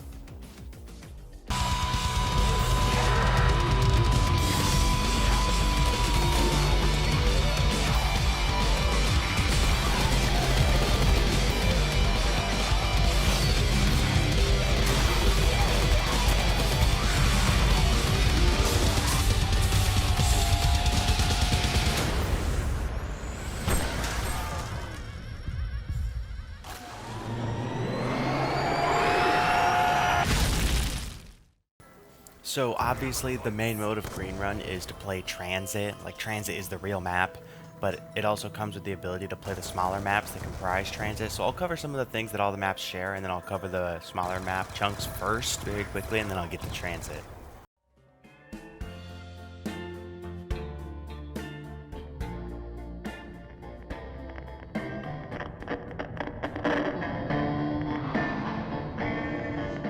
All the Green Run maps have a very drab color palette of all of these browns and grays and dark reds and this thick fog that fills almost anything.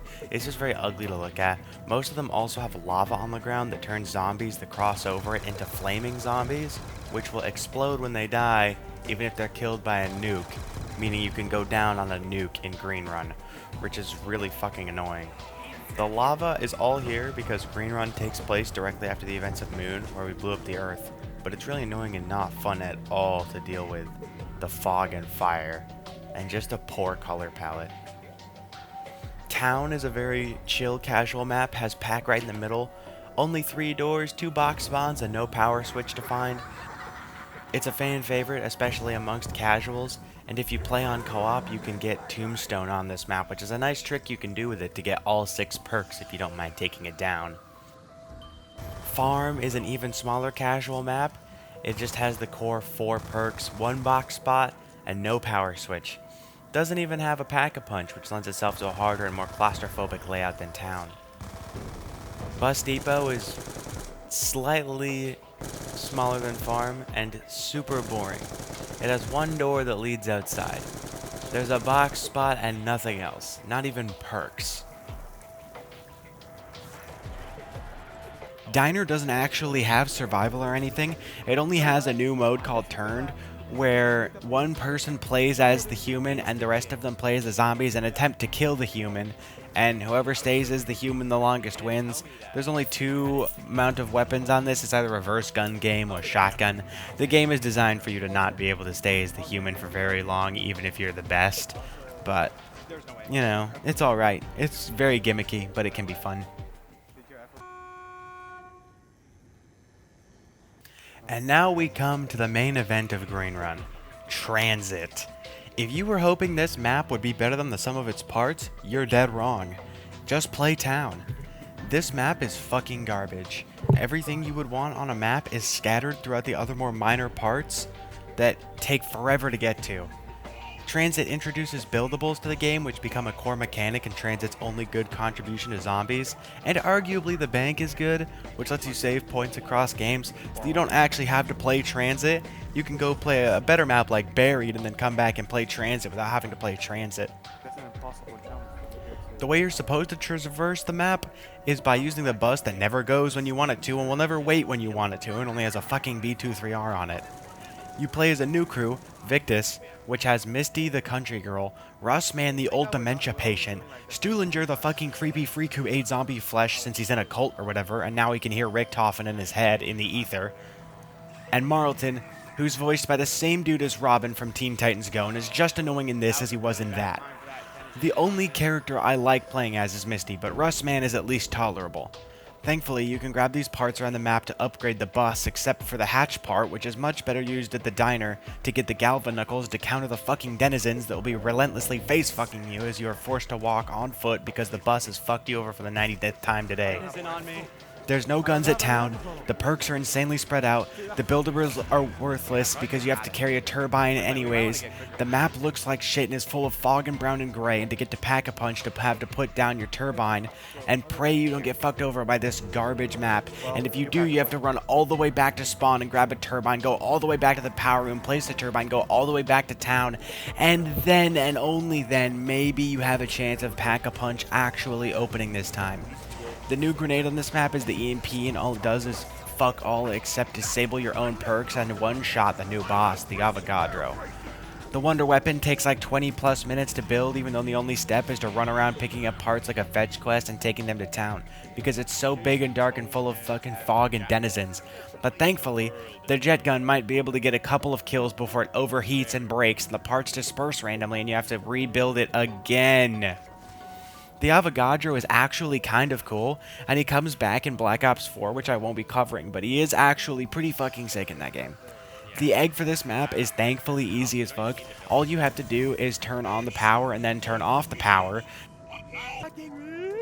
Take turbines to the pylon and EMP the Avogadro under the pylon while the turbines are spinning, and then use 2 more turbines on top of the lanterns around the map, and then the egg is done. Thank God, this map is horrible. Next.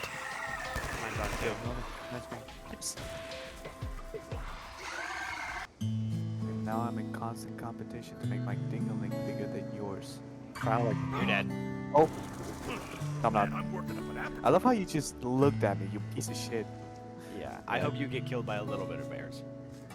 If we played the day before, I think we would have more fun.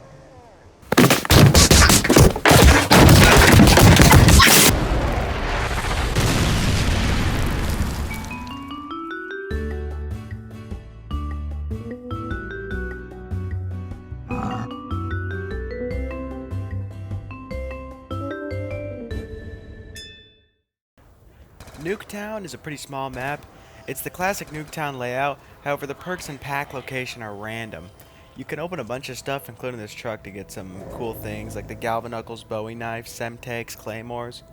All these piles of boxes indicate a location where a perk or pack could spawn, and then every 4 or 5 rounds, it's a bit easier and more generous if you're on solo, including getting quick revive round 1.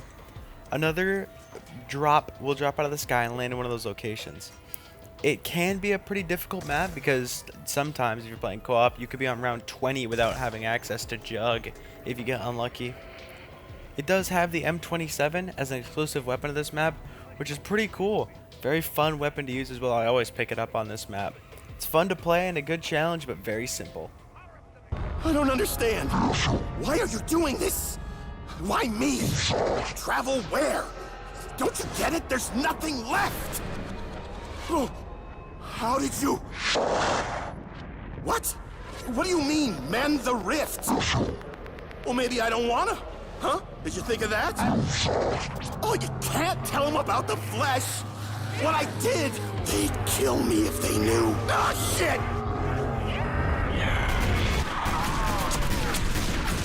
If you're gonna talk to your imaginary friends, Stu, you might want to wait till you're in a Z-free zone.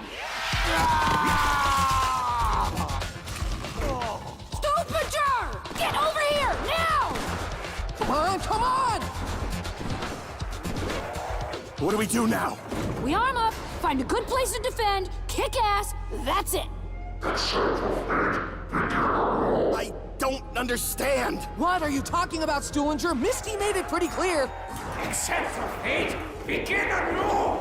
We're going down! We're going down fighting! Now!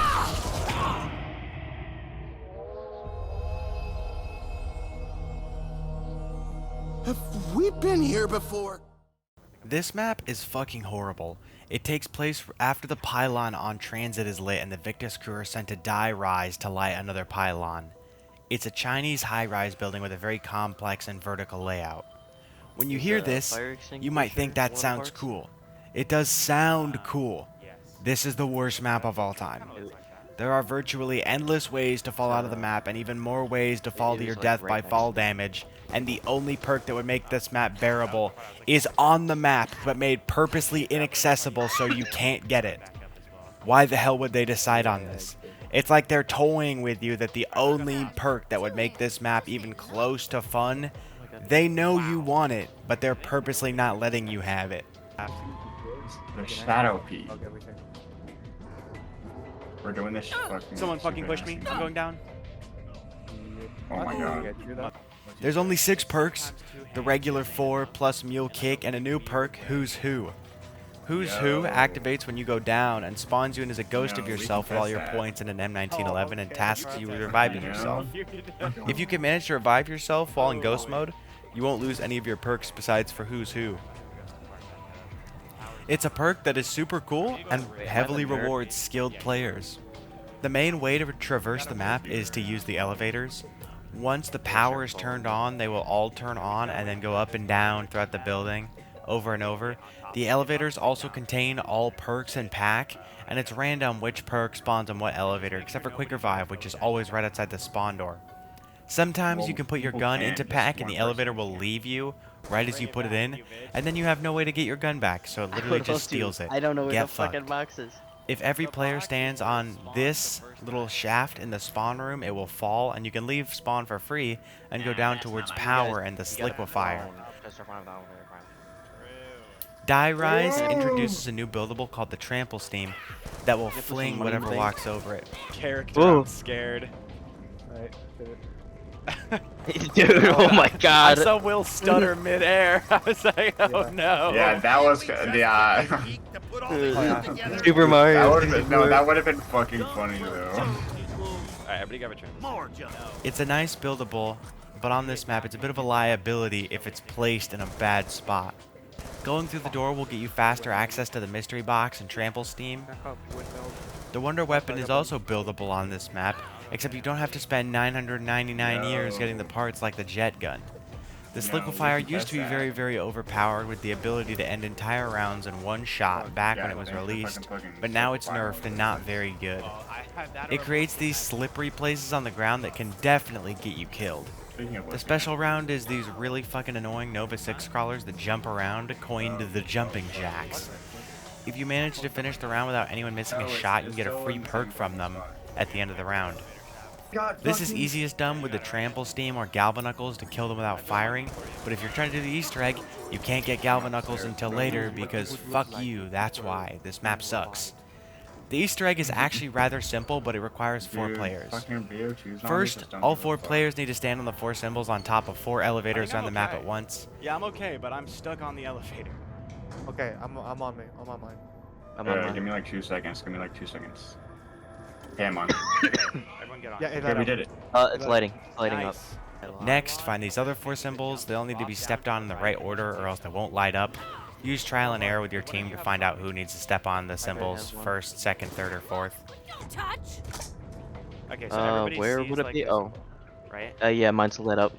Mine's lit up. I'll try mine. Mine's lit up. Mine Mine too. yours? Yeah, I'm on it. Okay. We got it. We're good.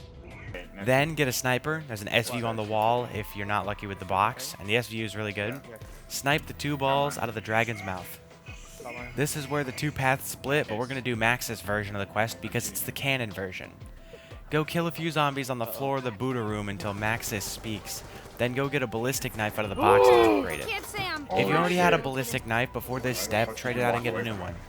Makes no sense, this map is dog shit, but you have to get it after the step is started. If whoever gets the ballistic knife already has the Bowie knife or galvanuckles, they also can't do this step. Once the requirements are met, we got it. Just pick up that ballistic knife, upgrade it, and fire it around a few times in the room until it works. Maybe kill a couple zombies. Then have everyone take their trample steam around the map and put them on the lion symbols, facing the direction the lion is. Once they're all in position, pick up the balls in the lion podiums and spawn, and place them on the trample steam. Once they are bouncing, the pylon will shine orange. Now you're on the Mahjong step. Find these 8 tiles in the following 13 spots and match them by color. The north side of the pylon will always have the tile that corresponds to north, but the other spots are as follows. It's over here. In the spawn room on the same desk, the compressor for the trample steam sometimes spawns on. At the bottom of the escalator near the M14. On the broken stairs that lead to the SVU from spawn. On the couch with the 4 circular cushions near the initial mystery box spawn. On the last level of the elevator shaft the player can stand on above the AN-94. The Buddha room after the AN-94 on the top level at the back of the room to the right. On the shelf near a liquefier next to a soda can and a basket. On a table with a sewing machine in the power room. On a lawn chair near the mystery box spawn on the roof. In the kitchen near the MP5. Each tile represents either a number or a direction. Use the colors to match the direction of the number. For example, in our game we had north and 2 being green, west and 1 being black, south and 3 being blue, east and 4 being red. This will essentially tell you the order. So west will be first, then north, then south, then east. Buy galvanuckles and then melee the sides of the tower in the order indicated by the tiles, and then you're done. If you mess it up, you'll have to wait around to try to put the code in again.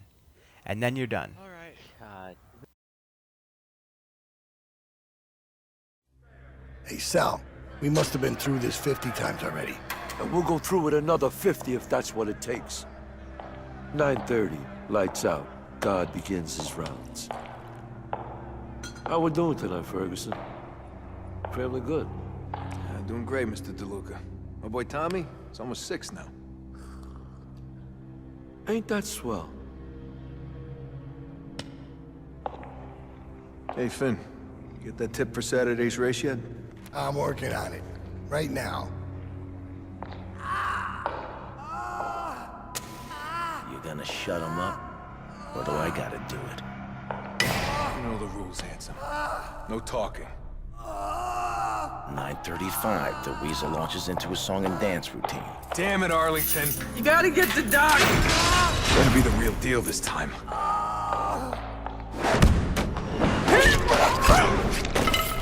Once the Weasel gets the keys, we move on to stage 2. Let's get moving. Here you go, fellas. Courtesy of the Warden's private collection. Boys in the laundry stashed the parts. Of course they fucking did. What the fuck? I killed him. You've been in the joint too long, Al. You've forgotten how to get shit done.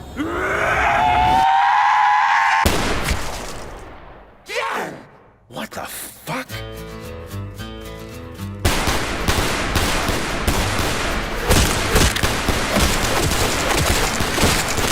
But I'm gonna break.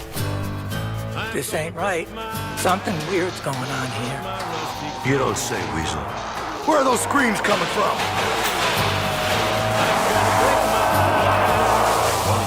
Oh, shit. Mob of the Dead is the first Zombies map to be produced not by Jimmy Zielinski, but by Jason Blundell, the man responsible for the campaigns of Black Ops 1 and 2.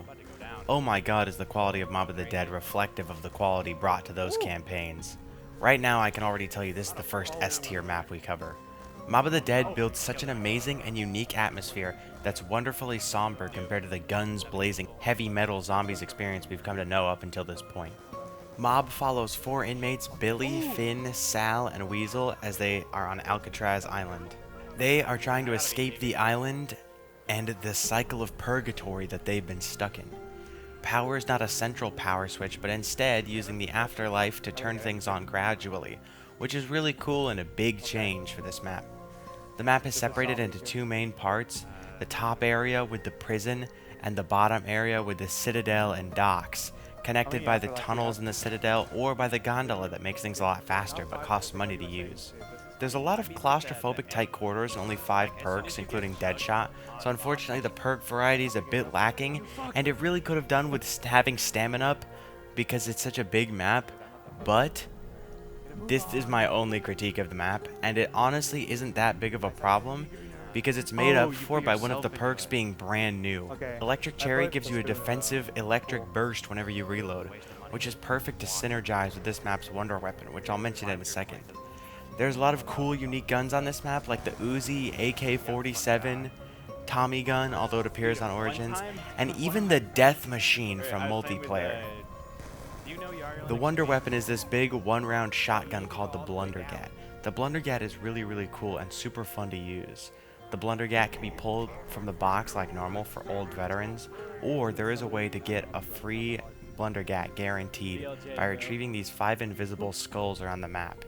How do you retrieve them, you may ask? There are these 3 dog heads around the map that are soul boxes that have to be filled before everyone can pick up this map's only tactical, the Hell's Retriever. The Retriever is a tomahawk that can be charged for more damage and will chain between multiple enemies and regenerates over time rather than needing a max ammo to replenish. It has an upgraded variant called the Hell's Redeemer that is even more powerful, and a big function of the Retriever and Redeemer is that when you throw it at a power-up, it brings the drop to you. In the same way, you can throw the Retriever at these skulls to collect them, after which a free Blundergat will spawn on the table in the Warden's office. To get to pack, you have to go around the map and you and your teammates must collect all the parts to the plane, then take them to the roof and fly it to the Golden Gate Bridge. Right, like, it was like the anniversary of like his grandma's passing, and so he was like very sad, and then literally the next story is who wants back shots. Buildables work differently on this map, even the plane if you're on solo. Picking up a part adds it to a global inventory rather than only allowing you to carry one part at a time, which is much more convenient, as you only need one trip now as long as you have all the parts. Hold up. There's also a new buildable on this map besides the zombie shield called the Acid Gat kit that can be used to upgrade the Blunder Gat into the Acid Gat that fires acid bombs that distract the zombies. Mob has one of the coolest and most story-rich mini-bosses in Brutus, who is the Prison Warden. The Easter egg is super easy and involves going to the bridge 3 times, getting the Hell's Retriever, and getting that free Blunder Gat and turning it into the Acid Gat. Then, use the Hell's Retriever to collect this poster, go into Afterlife and shock this spoon near the Warden's office before going to the cafeteria and hitting this other spoon with the Retriever. Then go down to the Citadel tunnels and input the number sequences on this panel. 101, 872, 386, and 481. After this, pick up all the headphones drops on the way to the roof for audio log backstories of what happened outside of Purgatory. My name is Stanley Ferguson. I was a guard at Alcatraz from 1933 to 1942. Today, I'm going to give you some insight into one of the more interesting tales from the prison's history. Over the decades, Alcatraz has seen more than its fair share of daring escape attempts. However, few were as audacious as the one undertaken by 4 inmates on New Year's Eve, 1933. Thought to be the brainchild of an inmate by the name of Albert Arlington, the outrageous scheme was as unlikely as its mastermind. It's believed that Arlington, aka the Weasel, somehow convinced 3 other inmates that he had devised a foolproof plan to escape the rock. It was a plan that would see them literally taking to the skies on a makeshift aircraft of Arlington's own design. Just how the Weasel managed to convince these hardened criminals that such a plan was even possible remains a mystery to this day. What is known is that no such plane was ever built. Instead, the group's plans for freedom soon descended into bitter argument and infighting. With the plan falling apart, anger and frustration would ultimately lead to a brutal altercation between the misguided Arlington and his former co-conspirators. Armed only with makeshift weapons, Finn O'Leary, Sal DeLuca, and Billy Handsome lured the unsuspecting Arlington to the roof, where they intended to exact a bloody and violent revenge. And so it was here, beneath the dark and stormy winter skies, that the hapless Arlington met his grisly end, bleeding to death on the cold concrete roof. For their participation in the murder, the 3 collaborators were sent to death by electric chair. Justice came swiftly. On the morning of January 19th, 1934, the execution order was carried out. Next, have all players enter Afterlife again and hop on the plane to the bridge one last time while in Afterlife. The Weasel and the other 3 players can now shoot each other to deal damage, and the Weasel is ignored by the zombies. If the Weasel is killed, the cycle of Purgatory is continued. If the Weasel manages to kill the other 3, the cycle is broken. Yo, you're about to get clapped. Okay, bro. You're actually about to get bodied. Like, you are boxed in. All right. Hi, Brutus. Oh wait, they're on my side, aren't they? What the fuck? That's. Dude, I didn't know it started yet. I didn't know it started yet. I didn't know it started. Bro, shut the fuck up. I didn't. Dude, you killed me so fast. I thought Al had like 100,000 health or something. Yeah, fuck. Enough walking for today. We set up camp here. In case you boneheads have forgotten, the world is broken. Very broken. What makes you think we're gonna find something different at this new place? I don't know that we will. But at least we'll be sure. Sure of what, exactly? I don't know. We've all been jumping through hoops for reasons we don't fully understand. Fully understand?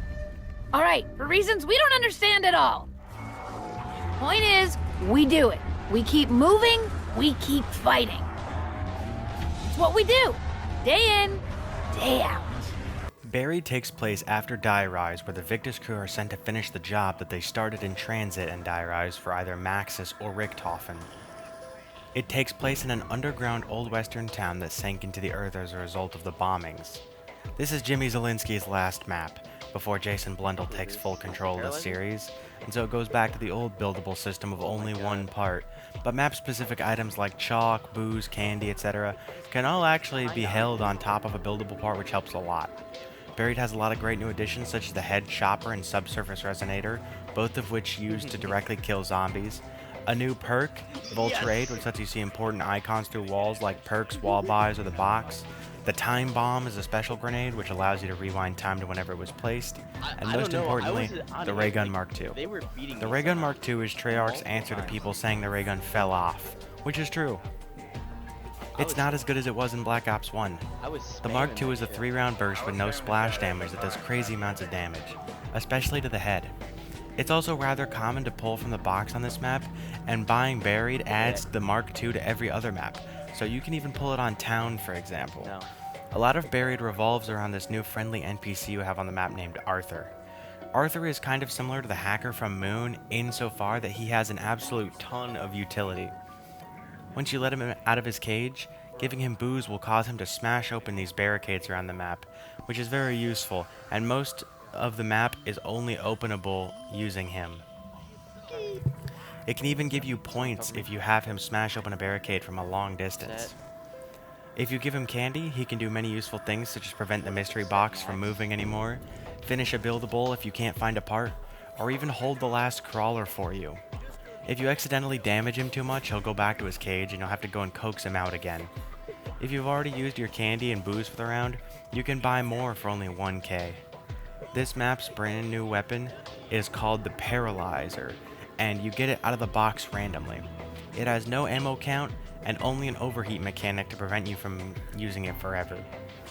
It also can allow you to fly and hover around the map, which makes traversal much easier through all these tunnels. This map has a really cool system with the chalk. The majority of the wall buys on the map are instead question marks, and there's a room full of chalk that you pick up beneath Mule Kick, then can place on any of the question mark logos, giving you 1,000 points. This is really cool, and I really like that you can essentially customize the layout of the wall buys, and not only that, there's a great incentive to do so every time. Getting to pack on this map is very simple. Open the Witch's Manor and go through it.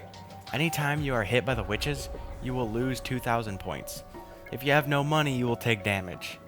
After you get out of the manor, finishing off the last of the witches will reward you the free perk if the mansion lights are on, which happens every 3 to 4 rounds.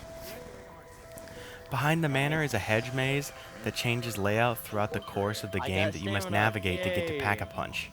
If you use Arthur to damage the fountain in front of the manor, you can blow the fountain at the center of the maze with any explosives, and it will reveal a vortex underneath that will teleport you back to the spawn room that there's actually no other way to return to. If you get the points before leaving spawn, you can actually jump up this and wall buy the LSAT, which is not bad whatsoever. All in all, I think this map is alright. It has a lot of cool and nice features that make it a fan favorite, but for me personally, all the new features make the map too easy. Seriously, the only map easier than this is Revelations, but at least Revelations requires more setup. Buried's Easter egg is pretty easy too. First you need to build the gallows, then use the Paralyzer to charge these 4 orbs on the map before using the turbine and subsurface resonator to destroy them.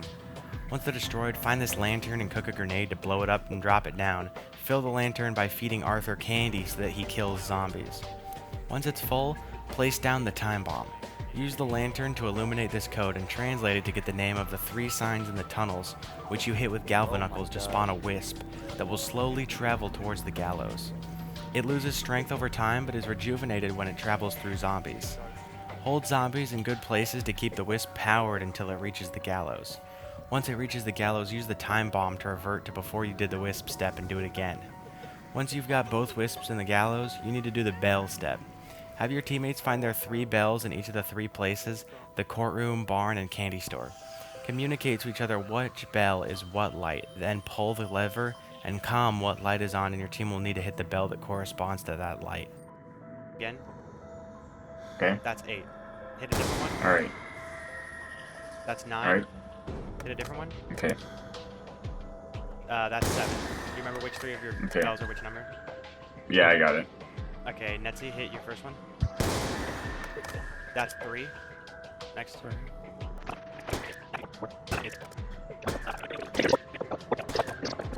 Numbers.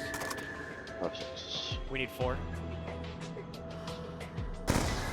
Got it. We need 1. 7.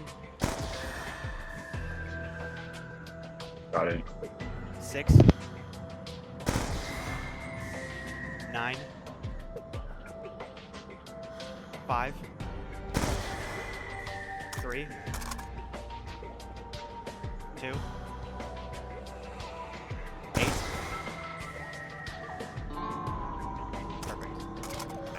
Once that's done, you can come over to the fountain and use Arthur to damage it. Make a wish and then play sharpshooter.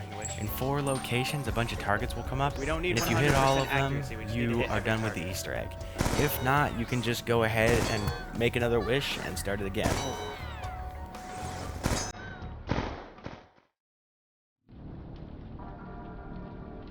It began long ago, on the battlefields of the Great War. 2 German scientists sought to harness dark and mysterious forces buried for centuries.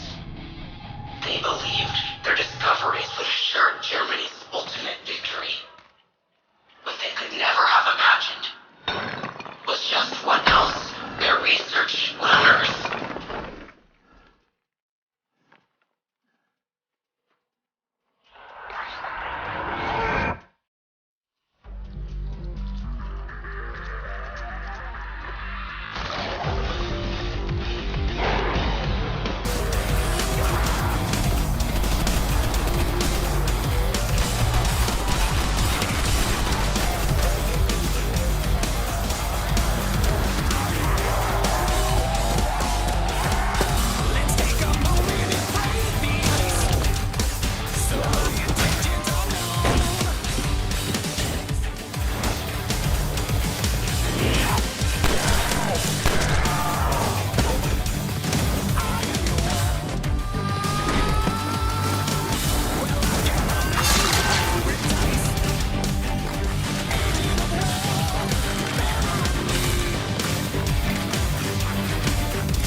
Origins is Blundell's second map, and the map most people say is the best map ever created. I personally think Origins is a little bit better because it has more stuff to do, but some people don't like how much Origins has to do, and that's fine. Casuals are mostly going to prefer Mob. Origins also doesn't have as strong of an atmosphere as Mob, but it's still pretty good. Most people, if you ask what the best Zombies map is, not their favorite, but like what they think is the objective best, they're probably going to say either Mob or Origins. Origins takes us back to our classic 4 characters, but is set in a new timeline, Dimension 63. It takes place in 1914 instead of 1945, and we have new versions of the characters called Primus that are honestly big improvements on the Ultimus characters.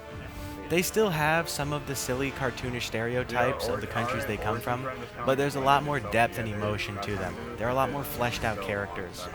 Origins has a very steampunk vibe to it that's pretty cool, starting right in the start room. Powering this map is done by 6 generators around the map that power their specific segment of the map. Powering up a generator starts a little mini area defense sequence you have to complete to power it.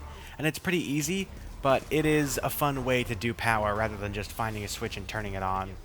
If all 6 of them are turned on at once, Pack-a-Punch becomes powered on top of the mound.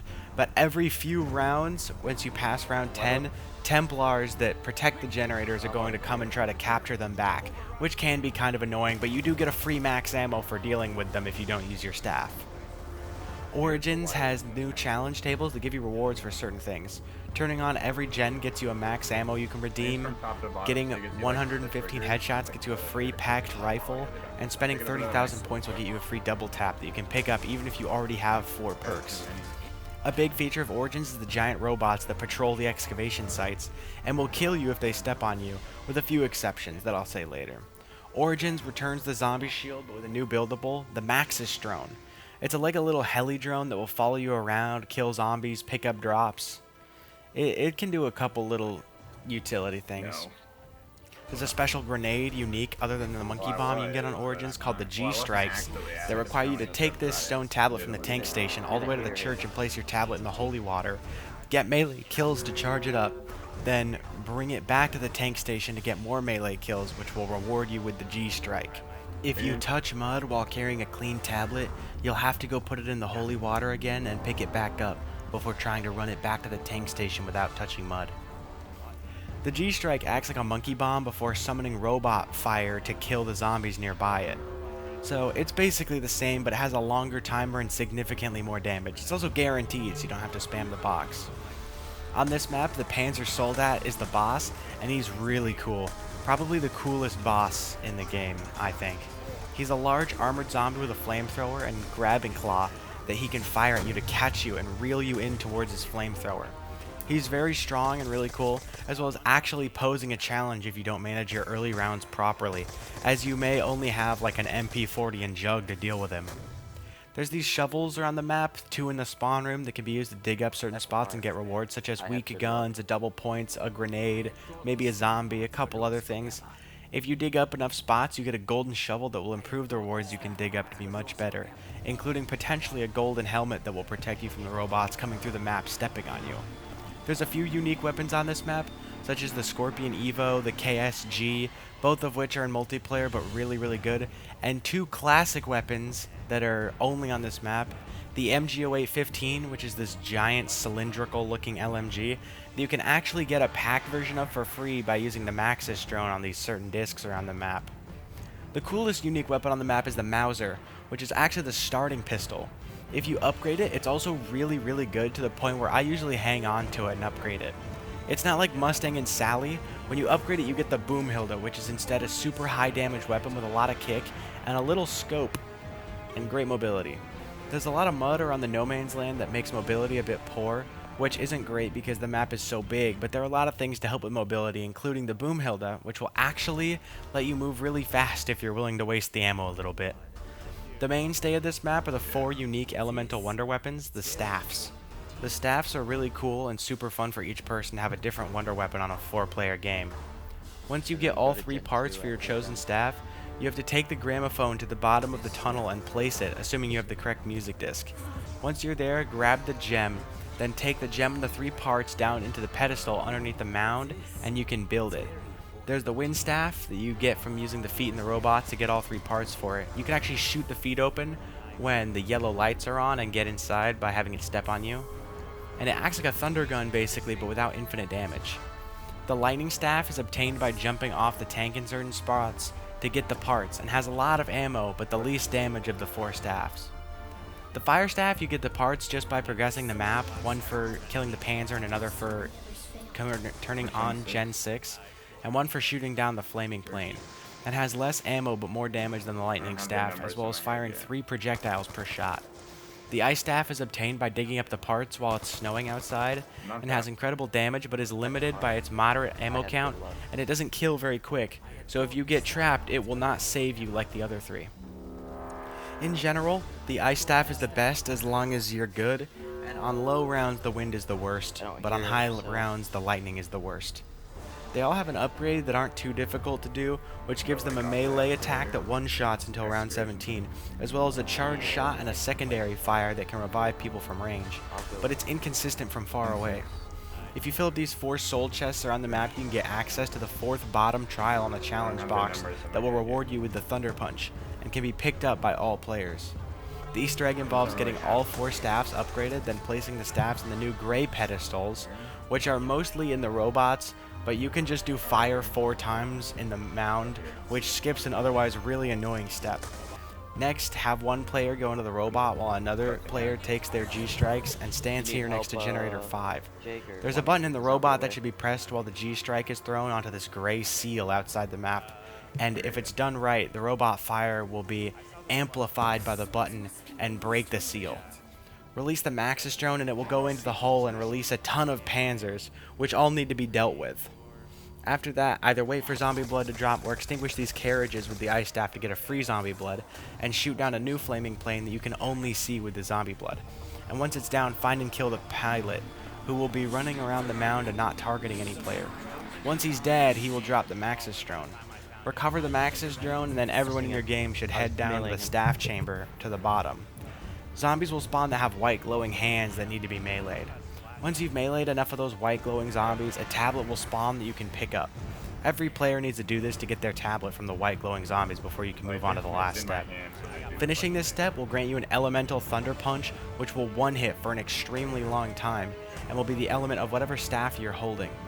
Take every staff back to the crazy place and put every staff back into where you put it to upgrade it, and then get kills until the top opens into a sky-like room, which you can throw the Maxis drone in to light a beacon which you can hold interact on to complete the egg and roll the first ever Easter egg completion cutscene. From that day forward, they knew that Samantha would keep them safe. Forever.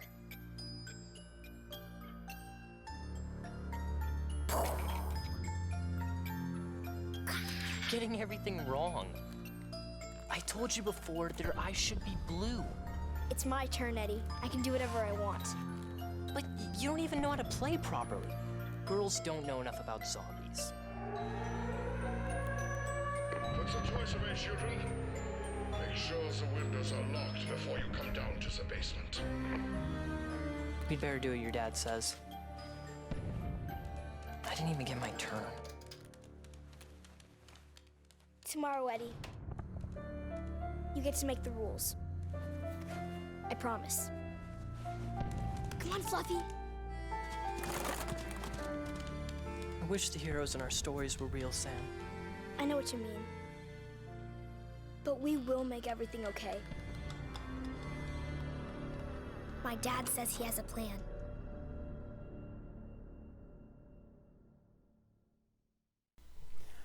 Black Ops 2 is really good and the favorite game of many 30-year-olds.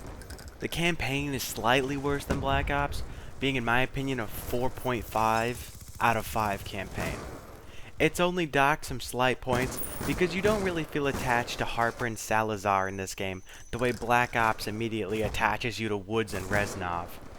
It has the best multiplayer in Call of Duty history, getting a 10 out of 10. It's really good, and a major shame that Call of Duty has never tried to just go back and make what made it so beloved in the first place. Zombies in Black Ops 2 is really good, but undeniably shaky and inconsistent. Mob and Origins are the two cornerstones of Zombies, and the start of its golden era, often regarded as the two best maps, but it's really hard to overlook the two worst maps in the franchise also being in this game. Tranzit and Die Rise are just so absolutely awful, and Buried has a lot of great content that it fails to balance properly, resulting in it not having much for players looking for an engaging game. I'll give Zombies a 7.5 out of 10. As with Black Ops 1, here are some of my favorite music tracks from this game.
a lot of people hate this campaign simply because the story is very hard to understand. Black Ops as a series has always focused on unconventional aspects, with Black Ops dealing with like sleeper programming, Black Ops 2 with high-tech viruses and covert propaganda, like arms dealing shit. Just like not, we shoot the guy because he's bad, like some other campaigns. And Black Ops 1 and 2 are still pretty easy to understand, but Black Ops 3 takes it to a point that the average person is not going to understand the story, and the most adept player is really not going to get it, because a lot of it is hidden in mission logs at the start of missions that are essentially impossible to read. So, rather than take it mission by mission, for this one I'm going to attempt to explain the story that you see, and then I'll explain the story that you don't. Real quick though, I'll just go over the gameplay changes real quick. The biggest thing in this campaign is the cyber cores and augments. There are 3 kinds of cyber cores: Control, Martial, and Chaos. They all support different playstyles and essentially unlock a bunch of abilities such as blowing up robots, hijacking drones, or a massive dash attack. The class system before missions in BO2 is even more expanded, allowing you to customize almost anything in your loadout using fabrication kits. There's an XP system that allows you to level up just by playing. You level up pretty fast as well, so there's no grind at all. I did not have any issues not having the level for what I wanted, just at the time that I wanted it, because you get it so fast. Then you can like level up your guns, but get better attachments on them, get different stuff for it, unlock new wild cards. It's honestly a great improvement. It's very fun. It allows you to play every mission in every style. There's also 2 major kinds of enemies, human and robotic, and certain things work better on certain enemies. Robots are more bullet resistant, need to be shot center mass. Humans die very quickly to a headshot. Most cyber cores can target one or the other. For example, fireflies can only target humans, whereas immolation can only target robots. There's a lot of new upgrades you can get, like BO2's access kit, such as enhanced traversal and flak jacket, that are pretty cool. Back to business. There's also the safe house, which is like a hub for you to customize your guns, loadouts, and augments, cyber cores, and everything. And there's even a little like combat simulation trainer you can go into over here that's honestly pretty fun. For the main story, you play as an unnamed recruit in the Winslow Accords who rescues Minister Saeed and Lieutenant Khalil from the NRC with your partner Hendrix.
You lose your arms in a robot attack at a failed exfil before being saved by Taylor, who takes you to Zurich, where you undergo life-saving surgery to induct you into the Cyber Ops program. And while you're in your medically induced coma, Taylor and his team, including Diaz, Hall, and Moretti, appear to you through the new DNI, your direct neural interface that you have by using their DNI to communicate with you. They help you acclimatize to the new cyber augments that you have. 5 years later, while deployed to Singapore to fight the 54 Immortals, which are a gang that took power in lawless Singapore after the Coalescence disaster killed 300,000 people. They have drives that contain the location of every CIA safe house globally that need to be recovered and wiped before they can be decrypted. During the mission, you find out that Taylor and his team have allegedly gone rogue and are working with the enemy against the CIA. You head to their most recently known mission, which was at the heart of the Coalescence facility, only to stumble upon a CIA covert op called Corvus that was essentially illegal human DNI testing on kidnapped criminals. You track down Diaz at the Coalescence facility, who tells you about the frozen forest, and Hendricks interfaces with him using his DNI to extract Diaz's intel on Taylor, which fries Diaz's brain. After this point, Hendricks starts to act weird and weirder as the campaign goes on. You learn of the two survivors of the Coalescence disaster, Dr. Salim and Sebastian Kruger. You travel to Egypt to help Khalil and the Egyptian army fend off the NRC in return for access to Dr. Salim, who is in Egyptian custody. During the NRC assault, Salim is kidnapped by Taylor, and when the player and Hendricks attempt to save Salim, Hall stalls them by fighting them in a manticore long enough for Taylor to interrogate Salim and kill him. After defeating Hall, you interface with her only to find that her memories are significantly guarded.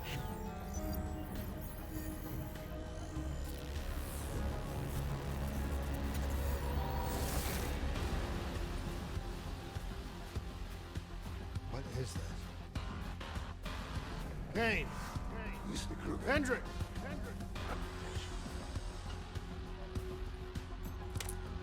This can't be. Kane! Can you hear me? Are you seeing this? Say something! Please! What did you do to me?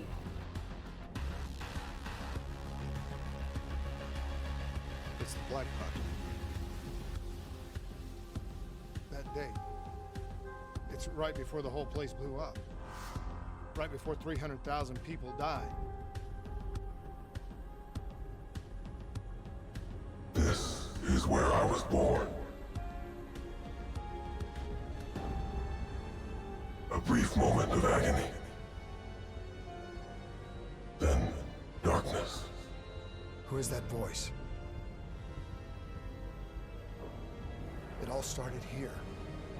The gas. Your experiments let a chemical agent escape into the atmosphere. Sarah? That voice, do you recognize it?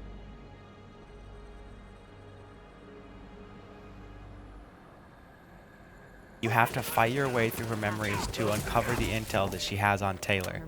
When interfaced with Hall, you encounter Corvus, who is a sentient AI DNI virus that Hall was infected with that has now transferred to you. Everyone infected by Corvus becomes increasingly more and more obsessed with the frozen forest, seeing it as a safe place of peace and calm. I want this to be over, but I can't make it stop. You have to end it, please. Kill me. Let me Listen go. only to the sound of my voice. Let your mind relax.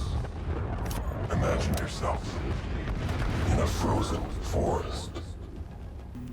You use the intel from Hall to track down and kill Moretti.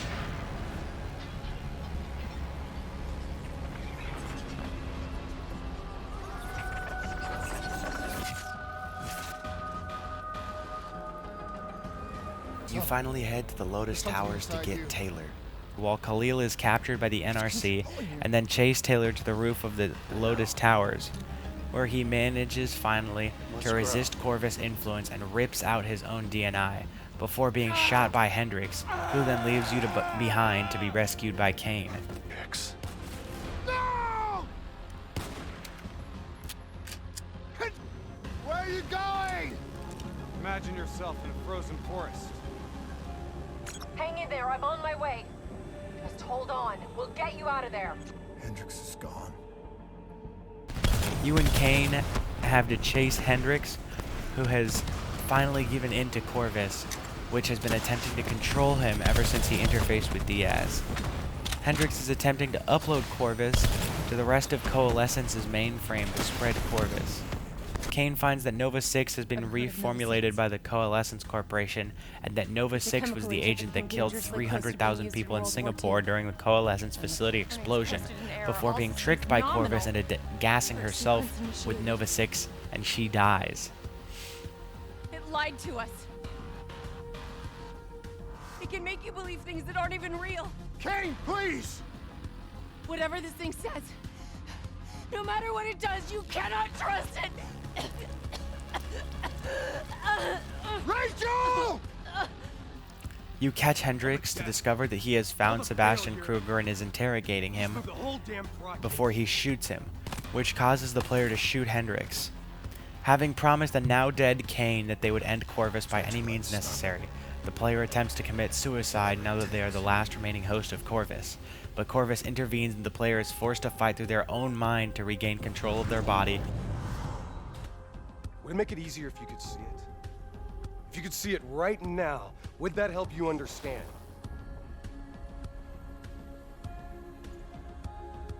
You've been fighting it.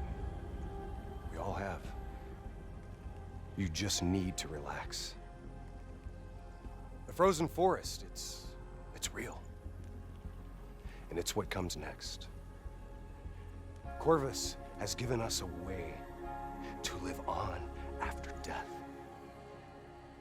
As Taylor, who has ripped out their DNI, urges them to keep going. I was supposed to make everything better. Instead, Corvus has got all these pieces, but it doesn't know what it is. There's so much noise in my head, I can't even think. Who am I? Who are you? I don't even know your name! Who are you?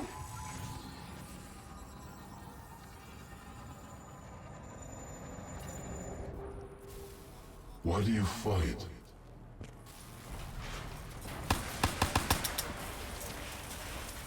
This is your last chance! Show me what you're made of! Fight it! Fight it!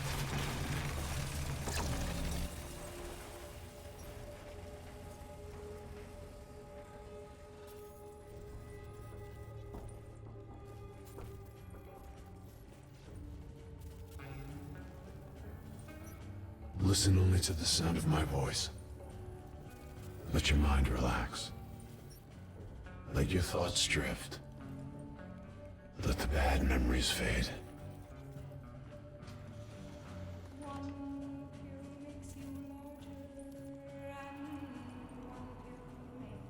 Let peace be upon you. You are in control.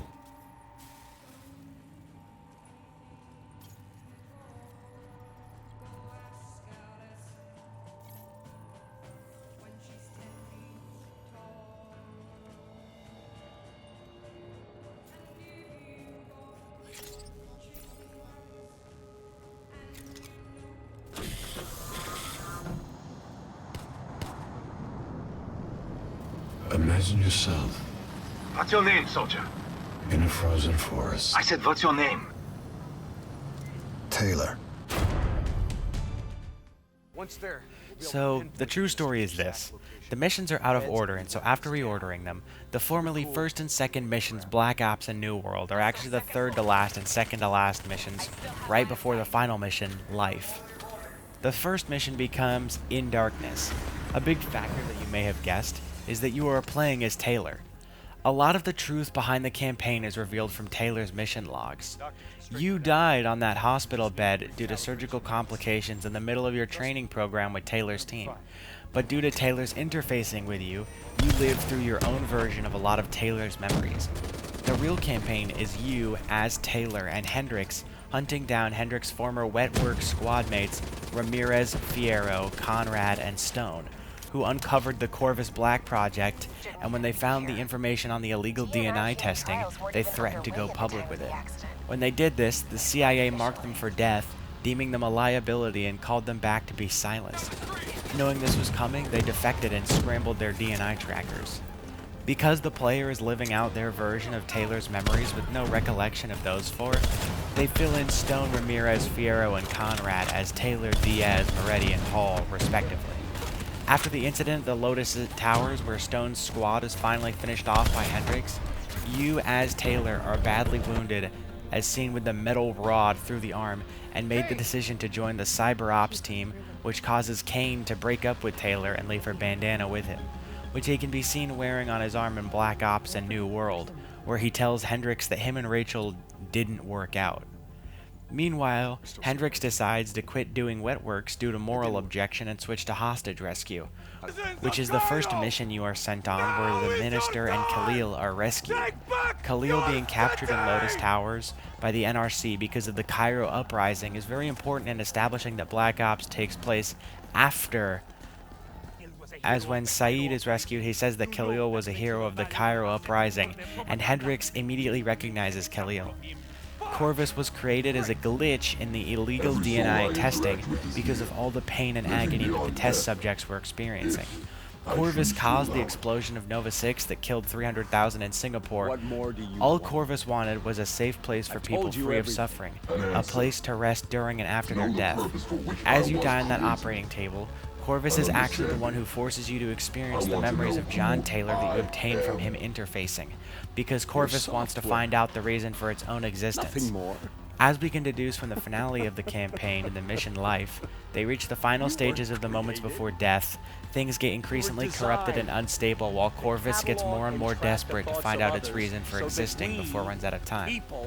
Taylor is Corvus' last host before it fades away, and Taylor has already attempted suicide to kill Corvus, and thus it has to act faster and faster, and culminates in Corvus' interrogation and murder of Sebastian Kruger, who was the director behind DNI trials, and claims that Corvus was a mistake, causing Corvus to kill him. Taylor purges his DNI, which erases Corvus. How Corvus manages to make its way from being dormant in the Singapore facility to the player, even after being purged, isn't very clear, even with a lot of research, but it's possible that a fragment of dormant Corvus was reborn by an extremely traumatic event like the player's death, the same way that he was created in the first place. I hope this explains the campaign better to a lot of people who didn't understand an admittedly very confusing campaign, but I think it's really, really good. And honestly, it's cool that Treyarch tried to tackle a story this complex. And I think it's a bit sad that people didn't really give it the time of day, because people not liking this campaign is the reason that we have never gotten a campaign story that is as complex ever again. It has been 9 years, and we have yet to get something that even comes close to the complexity and depth of Black Ops 3's story, which is a shame. I wish people liked this one more.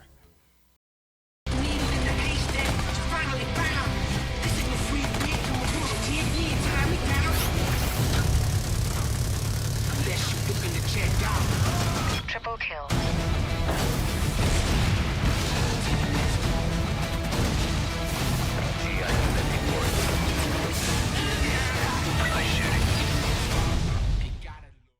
Black Ops 3's multiplayer looks visually stunning and has a lot of cool new maps, like a water park, giant food, and more.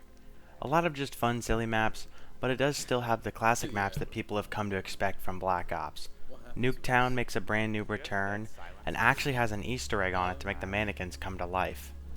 Black Ops 3 does have unique movement with suppressors, enhanced sliding, and wall running, and definitely has a nicer movement system than other enhanced movement Call of Duty such as Advanced Warfare, managing to feel a lot smoother. The Pick 10 system returns in the created class, even stronger than before with an improved wildcard system that allows you to min-max even harder. Black Ops 3 also introduces specialists.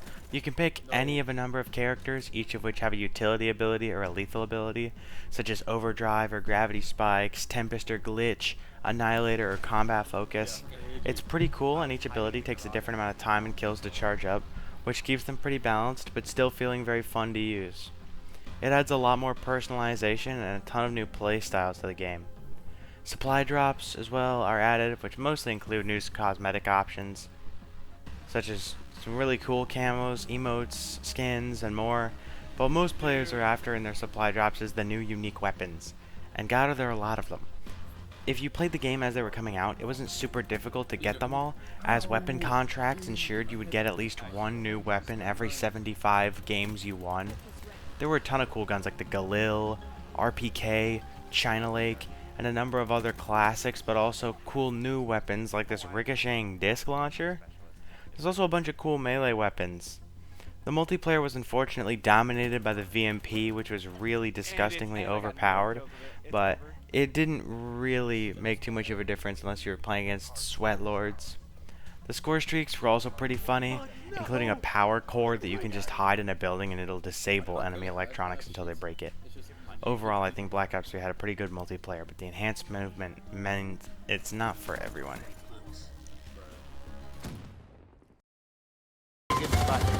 Now they're airborne. Come on, you flying shitheads, I'm ready for you! Boots on a Saturday night. Goers trying to make it happen.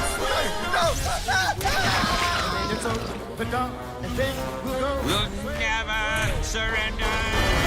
Skin boots on a Saturday night. Before I get into the maps, there are of course changes made to the raw gameplay formula of Black Ops 3. You now get XP for killing zombies, which will increase your rank and allow you to unlock weapons, which you can then level up your weapons by using them to get attachments on them. And some of these attachments are really good, like fast mags. The zombies are significantly more aggressive, but you do get 3 hits to go down without Jug, compared to the 2 you would normally take. And of course, the biggest change is the Gobblegum. Before every game, you can select 5 Gobblegums to bring with you, and interacting with the Gobblegum machine will cause it to spit out one of the 5 you've brought with you. There are 2 kinds of Gobblegum, Classics and Mega. The Classics are unlocked by leveling up and have effects such as making you invisible for 10 seconds, replenishing your ammo, buffing your knife, or removing the need to reload. Then there are the Megas, which are consumable. The way you get Megas is by Liquid Vinium, which you have a random chance to get after any purchase, but the amount is capped depending on the round, so you can't just spam it on round 1. You spend them in Dr. Monty's factory to get random Gobblegums, which will then add to your total Gobblegums that are consumable. They come in 3 rarities. Commons have mostly mild effects, but some great ones, like the ones that spawn you a fire sale, make you invisible for 30 seconds, or revive teammates. Rares can have stronger effects, like making your walleye pack-punched, giving you a free perk, or spawning a max ammo. Ultras are really broken, doing things like making every purchase free for the next minute, or giving you every perk instantly. A lot of people like to hate on them, mostly Black Ops 4 fanboys. Anytime you mention that Black Ops 4 makes you too overpowered at the start, they'll bring up that the Gobblegum is overpowered, entirely ignoring that you pick your own Gobblegum pack and can just choose not to use them, and that the elixirs in Black Ops 4 are almost exactly the same as Gobblegum anyways, on top of certain things like the specialist that I won't get into. Black Ops 3 Zombies also introduces Double Pack-a-Punch, where you can put an already packed bullet weapon into the Pack-a-Punch to get a secondary effect, like an alternate ammo type. You get Deadwire, which is like a mini waft shot, Thunderwall, mini thundergun shot, Fireworks, just blows them up with fireworks, Turned actually turns a zombie to your side, and Blast Furnace has a giant flaming thing, and they all do infinite damage. So if you are good at training, you can max out a lot of maps on Black Ops 3 because of the Double Pack-a-Punch. It's really cool, to be honest, and I'm glad that they added it. It makes it so that any gun can be good in the right hands. Black Ops 3 makes up for its Gobblegum system, with the zombies being significantly more aggressive, although it's only really balanced around the Classics and Commons. The Rares and Ultras will undeniably make things significantly easier and overpowered, but they're good for if you want to do an Easter egg or get a high round without really trying. There are a few Gobblegum that are so overpowered that the ZWR leaderboards will deny your record if you use them. Overall, I think the changes to the formula in Black Ops 3 are very fun and allow you to play for whatever you want to. Also, for my lore bros, I am very sorry. You probably noticed that I skipped a lot of the lore of Origins and Mob, which they have an insane amount of. The reason I did this is because it just gets so complicated from there on out, and there are a lot of people who cover the story really well and in great detail, and this doesn't cover Black Ops 4, so a lot of details from these 3 games don't come up again until then, so I wasn't sure if I wanted to include a lot of them in here, like the Blood Vials, Richtofen's Soul, or the Reporter, although I will mention the Blood Vials a little bit later. Especially Mob gets impacted by this, but Origins too. If you really want to know in detail, this video by Eruption Fang is really great, but probably longer than this video, and a shorter video by the Nerd Desk that I quite like that goes over it in a much shorter time. Hey, you. I know I yelled at you real bad. I know I said some things I shouldn't have said. But I was just angry. Upset. You know how close I am to this movie deal. I mean, they know about my dancing, but those pictures... You don't want to mess up my chance for stardom. Do you, baby? What do you say? You bring over those prints and we can... make up. Hey, we got a problem. A big problem. The mayor's trying to make a name for himself, sticking his nose where it don't belong. He's looking into allegations of police bribery. What do you say we get together at the usual joint? Talk things through. Figure out a way to put this to bed before it gets out of hand. Trust me, have I ever steered you wrong before? I ain't fought in 18 months. I'm stepping in at the last minute. I only got 2 weeks to train, but the outcome ain't in any doubt. See, I ain't leaving nothing to chance. He may be the #1 contender, but his career ends tonight. You just make sure the ref knows to look the other way, because this ain't gonna be pretty. But once it's done, once you collect your debts and your bets, I get my shot at the title. I do understand the seriousness of the situation. Why else would I be talking to my lawyer? But just to be clear, can you please tell me precisely how much debt my wife has accumulated? Do you happen to know if our life insurance policies are fully paid up? No, I can assure you, I'd never, ever think of taking such a course of action. No, I just want to make sure that our affairs are, in order. Do you not see the futility of your tiny, insignificant existence? You are but fragments of a bigger universe. Your sins serve only as an invitation. An invitation to an evil beyond your imagination. I'll lead the way. I will show you the path. Only through me, the Shadow Man, will you find your redemption.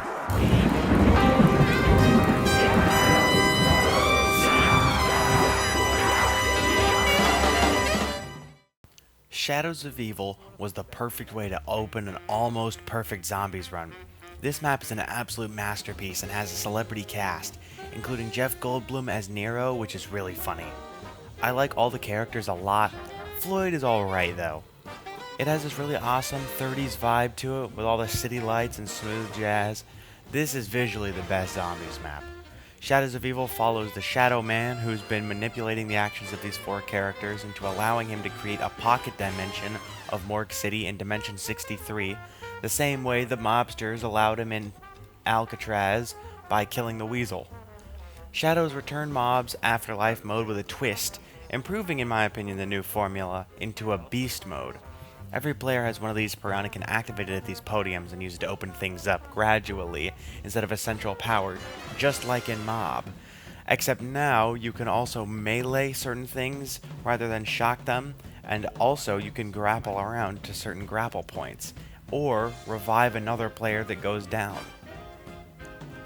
It's a lot more dynamic, and it returns you automatically, as well as being a lot more thematic to Shadows, and doesn't take away from the original Afterlife, which still feels unique and thematic on Mob. On this map, the zombie shield has a new function where it can have a rocket blast that flings you forward and might kill some zombies. It's not really that great, but it's cool that they added it. To get to Pack-a-Punch, you need to finish all 4 rituals around the map that require you using Beast Mode to set up, and take the 4 gate worms you get from them to the Rift. Survive a short time in there, and then the Pack-a-Punch will be open as this blue void on the other end. After this, the Shadow Man reveals that he has manipulated them into sacrificing the only people who were truly on their side, and has now finally opened the gateway for the Apothicons to break out of the Dark Aether and into Dimension 63. There's these pods around the map that you can open with a fumigator, but if you wait for them to change color, you can get a better reward. There's 3 colors, yellow, red, and purple. The rewards from pods that aren't purple are really not worth it, but the rewards from a purple pod can be anything from extra shield fuel that's basically worthless. to a free ray gun or max ammo.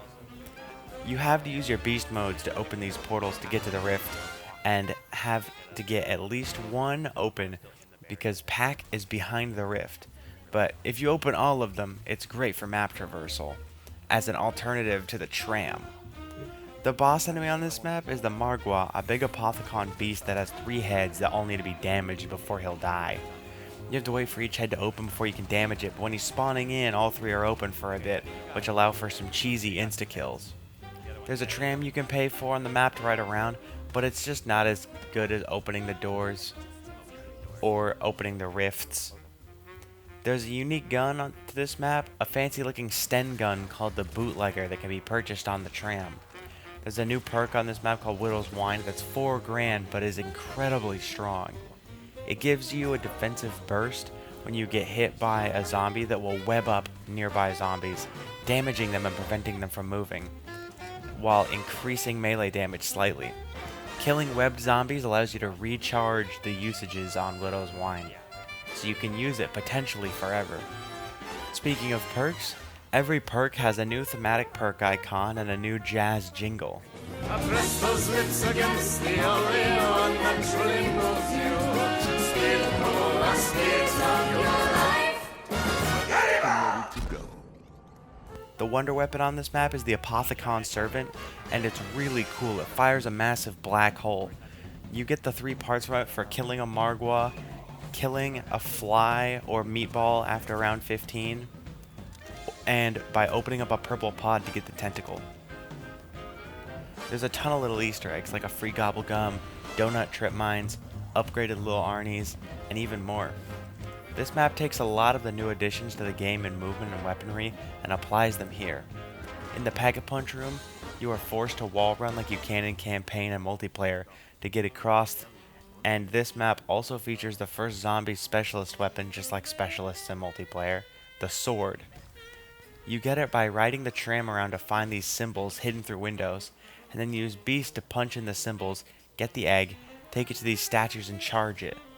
Then you can upgrade it if you want by going to your character's specific ritual room and picking up the Arch Ovum, which kind of does little mini boss fights where it spawns multiple Margwas you must kill. Do this at every Ovum location and bring it back to the ritual room and you have it upgraded. The sword is a really cool start to the specialists made for zombies. Once all 4 players have their upgraded sword, the Easter egg after that is very short. Hold interact on this book in Nero's lair, then play defend the flag against infinite meatballs and the Shadow Man while moving into the ritual spots. Do this for all 4 ritual spots, then do this real boss fight that's really cool, where you essentially fight to trap the Shadow Man inside the summoning key. Done.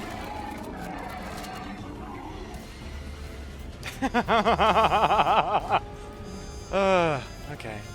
Now for the fucking Then shock all 3 tram boxes and the 3 keepers in the center of the junction while the tram is moving to hit the giant gateworm and kill it. Oh, this is gonna be hard. Alright, I'm calling it. Zap your shit, zap your shit. Oh.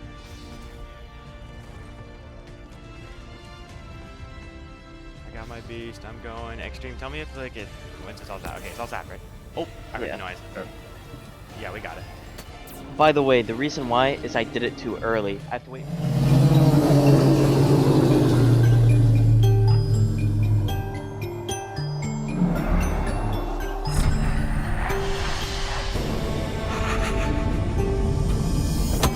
I'm so sorry. I really don't have time to explain. I have a universe to set right. Thank you, and goodbye.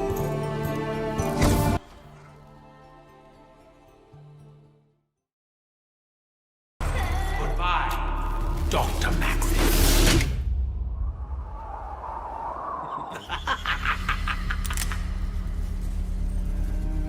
This ain't funny, Doc. Turn around. Slowly. Do you know who I am? Yeah, we know. That's why you better do exactly what we say. A great evil approaches. There is a chain of events that must be set in motion.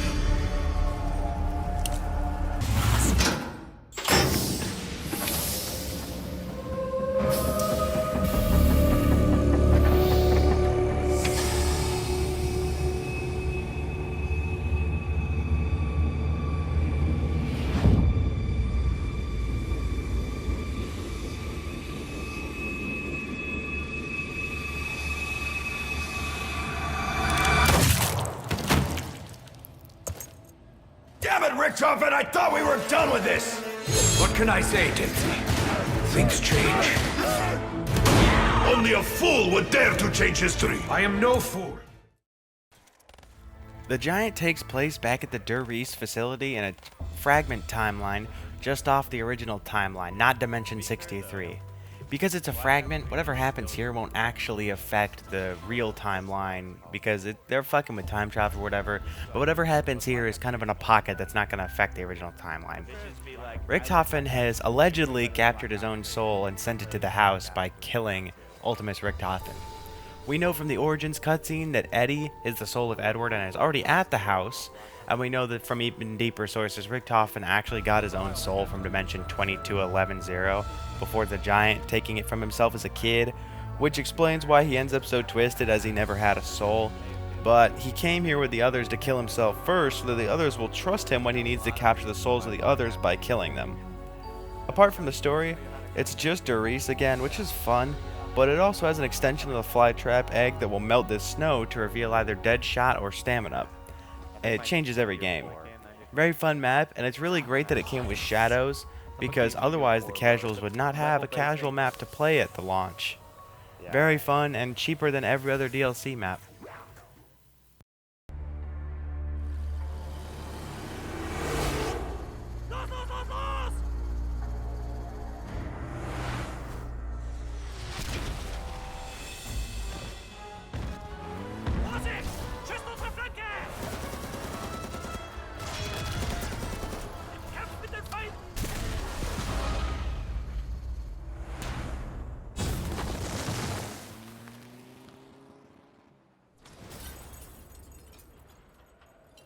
This wasn't how it was supposed to go.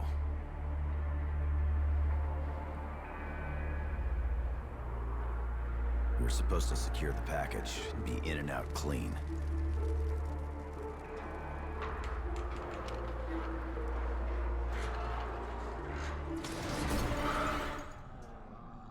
Instead, the whole thing's been one disaster after another. There's Eisendrache takes place directly after the Giant and takes place in this huge castle being used as a Group 935 facility where the crew try to capture Dempsey's soul. Starting right off in the spawn room, there's immediately two mechanics of this map you'll notice. The tram fuses and the pad. The pads you turn on to allow the Wonder Spheres to essentially act like a fast travel, and the tram fuses drop randomly from zombies that are killed and allow you to call the tram in the spawn room that will essentially give you a random free power-up and can really come in handy at some time. Each player can carry one tram fuse at a time. Der Eisen takes a lot of inspiration from Mob and Origins, and it definitely shows. When I said earlier that most people consider Mob or Origins as the best, that was because we didn't get here yet. I think Der Eisendrache is not as popularly considered the best as Mob or Origins, but Der Eisen is definitely very popular. It's like a fusion between the two and much easier than either. Much easier. It's way better for casuals. Pack on this map requires you to open most of the map up and teleport all the pack pieces, including the rocket test, after which the pack will move between the 3 different locations, which is way easier than Mob or Origins. DE takes the dog head system from Mob and makes them dragons that you fill up to get the main wonder weapon of the map, the bows. The bow is always the same at the start, but it has 4 different upgrades that can make it different. The Wolf, Fire, Void, and Storm, so every player can have a unique wonder weapon like Origins. The Panzer returns on DE and is considerably more annoying. His really cool claw grab attack is replaced with a cannon that fires shock charges that stun you. It's super annoying to fight multiple of these and get stunned over and over. He's also not even a challenge on this map because he doesn't spawn until round 12, and by round 12 you probably have a bow or 2 upgraded. The rocket shield returns in this map, and for one of the parts you have to turn on the anti-gravity in the underground area. The anti-gravity works very similar to the boosting in multiplayer, but don't think you're safe when you jump. You can very easily get clapped up here if the zombies jump up and hit you, which is fast as fuck. The specialist weapon is really cool. It's like the gravity spikes from multiplayer, but it can also be placed down with right click to do a really powerful area attack that will even keep the Panzer held in place and pick it back up when it's out of charge. The Easter egg involves Richtofen and Dr. Groff competing for control of Dempsey. Use a regular bow to charge this teleporter like so, then use an upgraded one to hit these wisps and time travel to get some items and look at the code.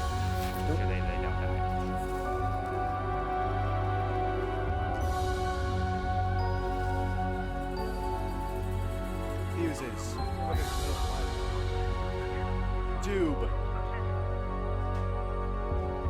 Circle Z circle. And wait. Maybe we're not. Maybe we're not. Who knows? I think we are. But...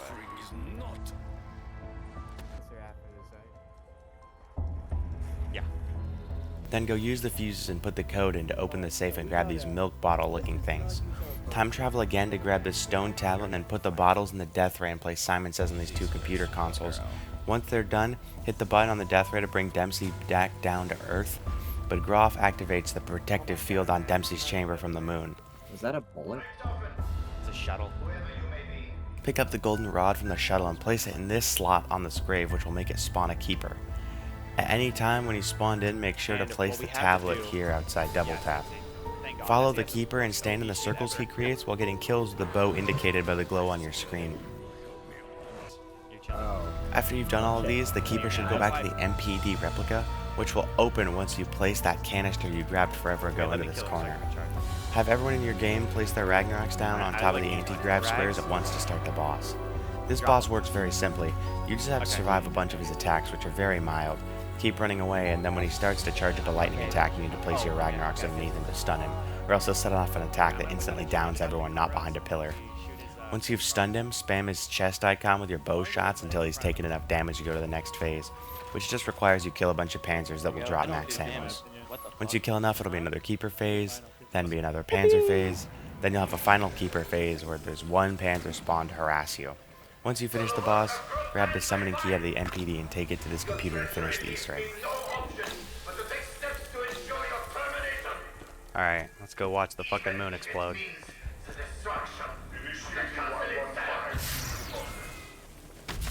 If Richtofen believes this key is necessary for success... I really feel like doing this should make zombies stop spawning for a little bit. You're eating multiple rocket launches. What have you done? You are a fool, Richtofen! Even the destruction of this facility and my own death will not prevent the advancement of our cause. You have stopped nothing! It is as I foresaw. 2 Germans have lost, but only one remains. The road is long and dark, but I know where we are going. We will complete our mission.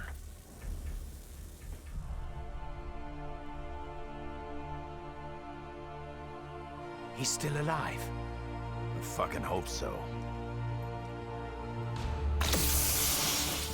This subject will one day wreak havoc across the entire universe.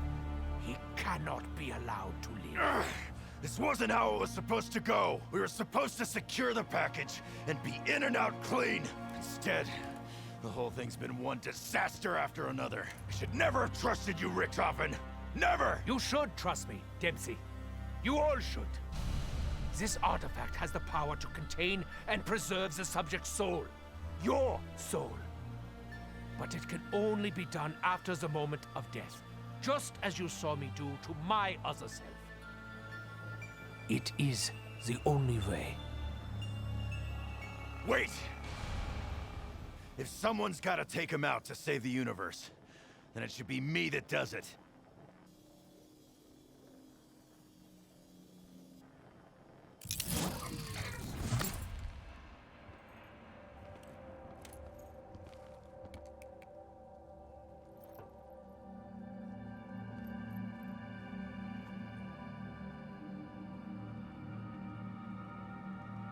Good to see you, Tank.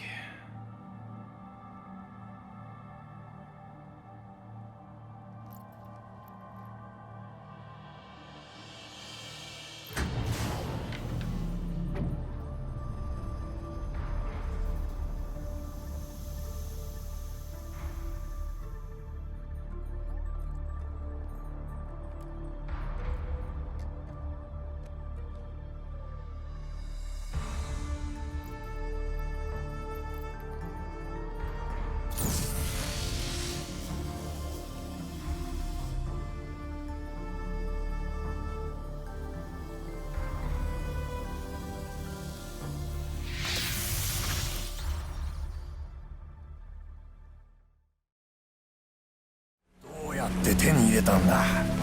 この異物を。I'm sorry! I don't speak Japanese. 誰か答えられないのか? The object in your hand? It's gonna bring you nothing but pain. Believe me, I know. ネズミどもを海に叩き落とせ! I am an envoy of the Emperor himself. I am no traitor!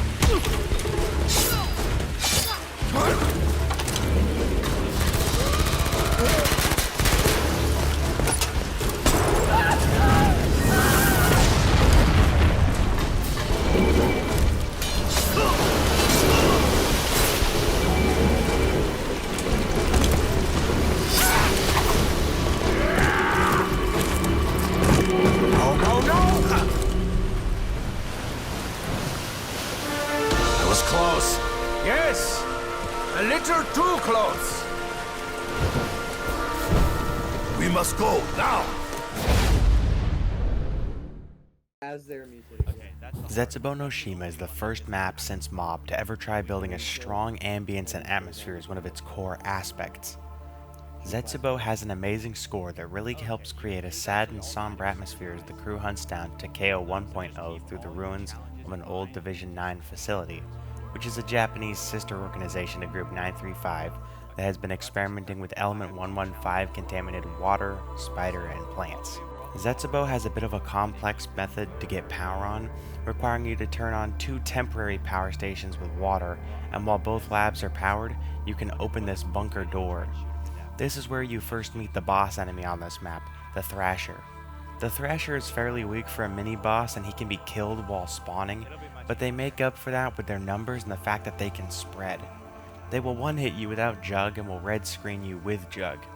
They can also pick up and absorb downed players to force you to kill them before reviving your teammate, and absorb zombies to restore health. The orange spores on the Thrashers are their weak spots and deal extra damage to them. When it dies, it releases spore gas. There's a lot of orange spores around the map that will release spore gas just like the Thrasher does, and the spore gas will instantly kill spiders, refill your air underwater, stun you into coughing, or give zombies a random chance to mutate into more Thrashers, which is kind of annoying, but the Thrashers are alright and have multiple counters I'll talk about later. There's also a gas mask you can build to give you immunity to the spores. The special round that you get to give you a max ammo on this map is the spider round, which is pretty cool. The spiders are pretty weak and don't do much damage, but there are a lot of them at once, and they can web up perk machines, gobblegums, and doorways, which will force you to either tear the webs apart manually with your knife, or blow them up. The Bowie knife will actually improve this speed. Once you head deeper into the bunker, you can find the last shield part, the parts required to drain the water and access Pack-a-Punch, and the power switch, which will require you to do a brief underwater lockdown event to clear the webbing and get the power on permanently.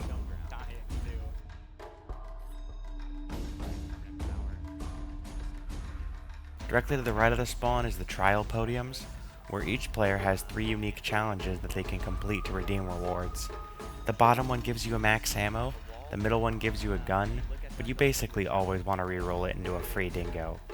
The top one gives you a free 5th perk slot for the rest of the game, which is really nice. If everyone in your game manages to finish their trials, the lightning will periodically strike the podium, which can electrify your zombie shield if you're holding it out and serve a few purposes. The trials area also has the skulls, which can be taken to these podiums to be cleansed if they have a matching symbol with a short area defense, and then taken back to open the underground and fight the keepers to get the skull of Non-Sapwa. The skull is really powerful and can vaporize with a left click, which will deal extreme damage to anything you see, or mesmerize, which will freeze everything in place. The skull is the most overpowered of any of the specialists, and is a really great counter to Thrashers. It's really fucking good. The map has a few unique guns in the box, but the one to look out for is the dual-wield Marshals. The Marshals are little shotgun pistols that fire 2 bullets per shot, and are really good, and super fun to use. Zetsubou has a plant system that's very intricate. The zombies will often drop these seeds that can be planted in these little seed spots around the map and watered every round up to 3 times, with either the blue, green, or purple water. Each of the different waters has a chance to grow something different. Blue gets you a ward plant, green gets you a babysitter that can hold a crawler, and purple gets you a carnivorous distraction plant that will kill zombies. Using all 3 waters has a chance to grow a fruit which can be consumed to get a free perk sometimes. The wonder weapon on the map is pretty cool. It's called the KT-4, and what it does is it fires these green goo shots. They do a lot of damage but can also be used on spores to cause them to spit out a gas that increases your speed rather than make you cough. And this counts for thrasher spores as well. It's also got a charge shot that will leave an area damage effect on the ground and does extra damage to thrashers. You get it by extracting spider venom from the spiders, swimming down all the way in this water by the bunker to grab this plant, and killing a zombie with this vial at Lab B after the KT-4 build room is open. Once you've got it all, you take it to this table here to craft the formula. The KT-4 also has an added bonus of being able to destroy webs, blue webs, and fertilize plants. Using the fertilizer of the KT-4, you can get a significantly better reward from every type of plant, including creating the elusive imprint plant. What the imprint allows you to do is interact with it while it's dormant and it'll create a copy of you. Should you bleed out, this plant will revive you with the exact guns, perks, ammo, and even the same gobblegum you had when you imprinted. It's really cool but pretty rare. The best way to get it is either blue water or all 3 waters, but make sure you're fertilizing. The KT-4 also has an upgrade to it that's kind of annoying to do. You'll need to make sure every player has finished their trials, which is the annoying part, but the other steps are not that hard. Get lightning on your shield, and then come to this panel in Lab B and shock the panel by shield bashing it, and use it to lower a teammate in, who can grab what looks like a vial of Davidium out of the skeleton's rib cage, and then pull them back up. Next, you should take this sewer pipe and hold F when you see this element 115 rock nearby you. This will actually get you a secret 4th water type, the rainbow water. Take the rainbow water down to where you got the original KT-4 plant and use your skull to mesmerize this back wall. It'll reveal a new plant site that you need to plant and grow using rainbow water 3 times, but do not fertilize it. Just make sure you head down here to water every round for a bit. Next, use the KT-4 to open up this blue web behind Lab A, and make sure you've got a good kit going into this. Everyone can get a guaranteed dingo from their middle trial, so I would highly recommend that. Jump down past where you melted the webs, and you and your team have to fight this spider boss. It's a pretty simple and easy fight, but it's really cool. Make sure you avoid the boss's area attacks. Usually you're looking up towards it, so it's easy to miss that you might be standing in acid. After it's killed, grab the tooth out of it. Behind it, everyone on your team can actually grab Widow's Wine for free, as long as they have a perk slot free, which is nice, but it can only be grabbed once per game. Once you have all 3 parts, come down to the KT-4 build room and use the other table to create the new formula, and there you have it. Once you've got this far, the Easter egg is actually very easy. All you have to do to start is use the skull to mesmerize this paper next to the purple water, and then mesmerize this door on the entrance of the bunker. Grow a bunch of fertilized blue plants until you get an artillery bullet. Use it at this aircraft gun to shoot down the plane and go grab the cog that flies out. It can only land in 2 places, both behind either lab. It's not hard to find. Get more lightning on your shield, then head to the zipline. If you're on co-op, one person takes the zipline and the other uses the electric shield to melee the box and knock them off the zipline as they're over this dock, which has the second cog on it. If you're on solo, shock the box before going over the zipline and then simply melee to knock yourself off it. Then, go back into the spider den and use the anywhere but here gobblegum. This will teleport you into an otherwise inaccessible room with the dragon eggs that has the 3rd cog. You can randomly teleport in here with anywhere with it, but doing it from the spider den will guarantee that you end up here, so you don't have to just wait for RNG. After you've got all 3 cogs, use them in this elevator shaft to repair the elevator down to the boss. Make sure you've all got gas masks before using it, or you will die automatically. Use the Masamune to break these arms and get into the arena. The boss is very easily, actually. You just have to survive the thrashers and spiders and whatnot in here long enough for the arms to open up their weak spot, which can be shot by the Masamune. The boss itself won't do much, but occasionally swipe you if you get close, so just keep your distance, and the fight is pretty easy. Alright, it's open. Good. Yay, we did it.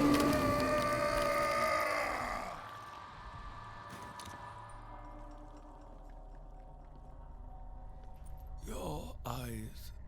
I recognize them. Almost as though they were my own.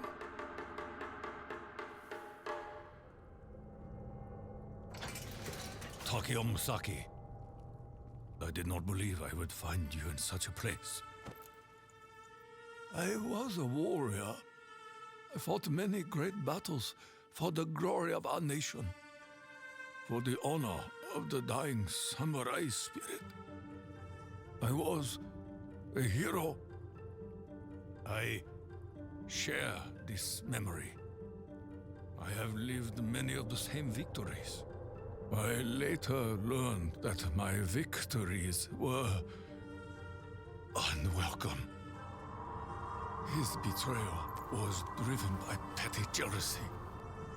He knew I could endure anything, that I feared not even my own death. Punishment is one thing.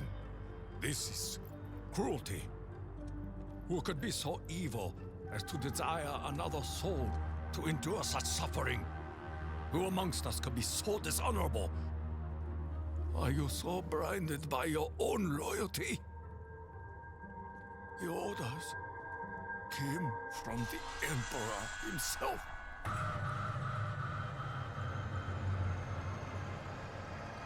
My life, my path, is built upon a lie. This realm may have been corrupted and consumed by evil, but we possess the power to change things. The better tomorrow is only possible if we blow away the ashes of the past. None of us choose the means by which mercy will find us. But I am at peace. I understand what must be done. Will you be my kaishakunin? It is my honor.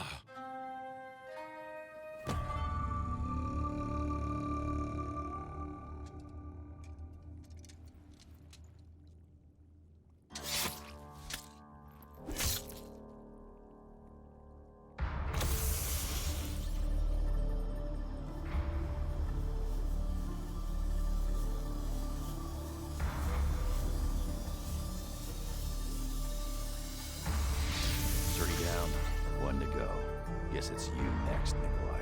Nein. There is something else we must know. There is a chain of events that must be set in motion.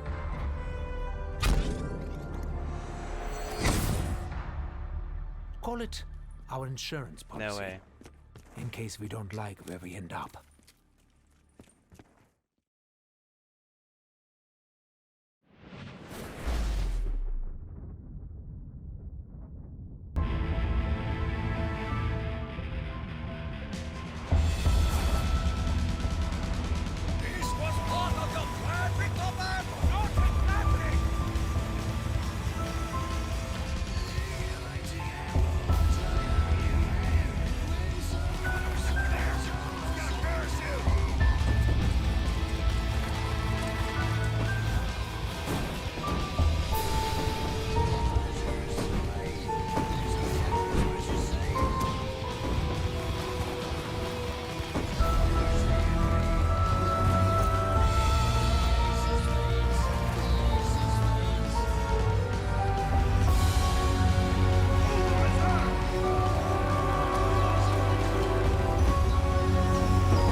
In Gorod, Krovi, Primus is teleported by Maxis to the ruins of a war-torn Stalingrad after getting the blood vials at the end of Zetsubou.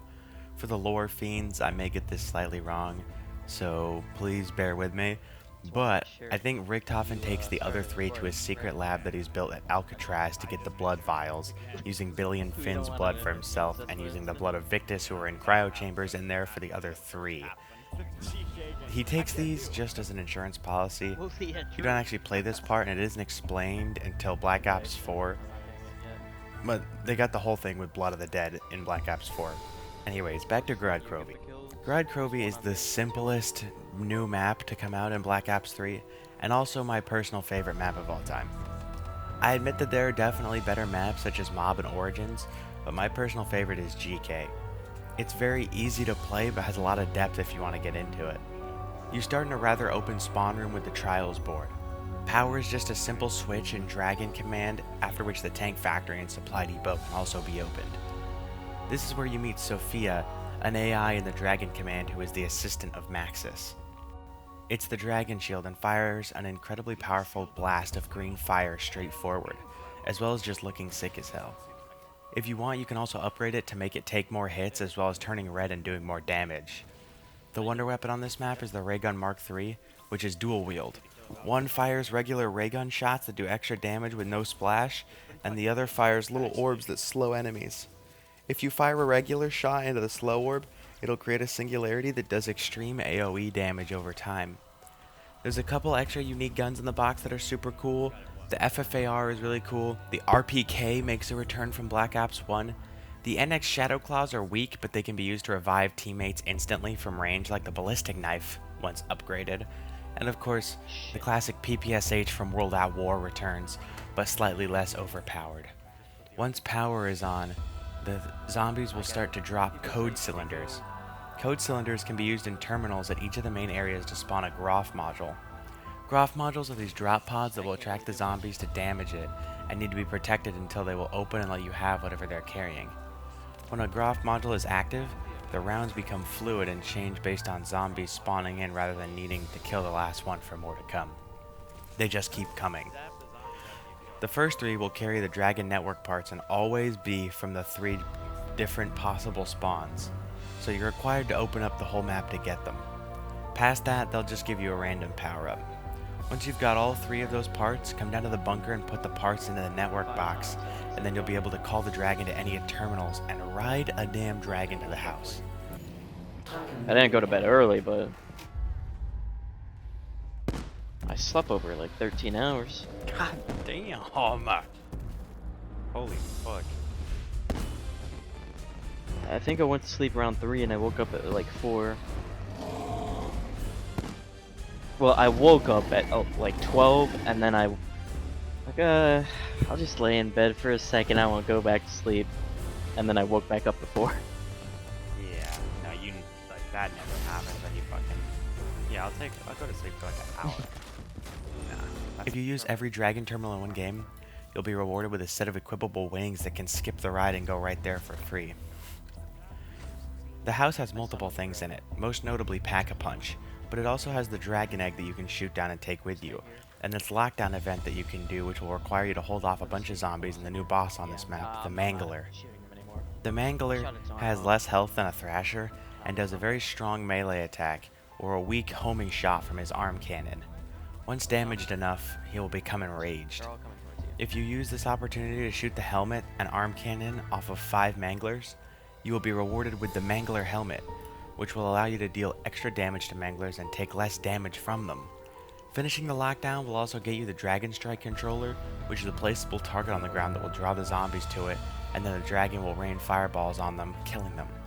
The Dragon Strike is also upgradable, which turns it red and will let you hold a second charge. While I'm at it, I may as well mention that the monkey bombs are upgradable too, which will let them play dubstep and kill way more zombies. Once you're back to the Dragon command, place the dragon egg right in this little nest and wait for it to have fire breathed on it by the dragon. After 2 rounds, it'll cool down so you can pick it up. Once that's done, press tab and look at the ring around the egg. Kill zombies that have been lit on fire by the dragon until it fills up. After that, you're going to need collateral kills until it fills again. The easiest way to do this is with a sniper rifle like the Drakon, but you can also pick up an Argus off the wall if you don't want to waste time spinning the box. Next, get shield melee kills until it's fully filled.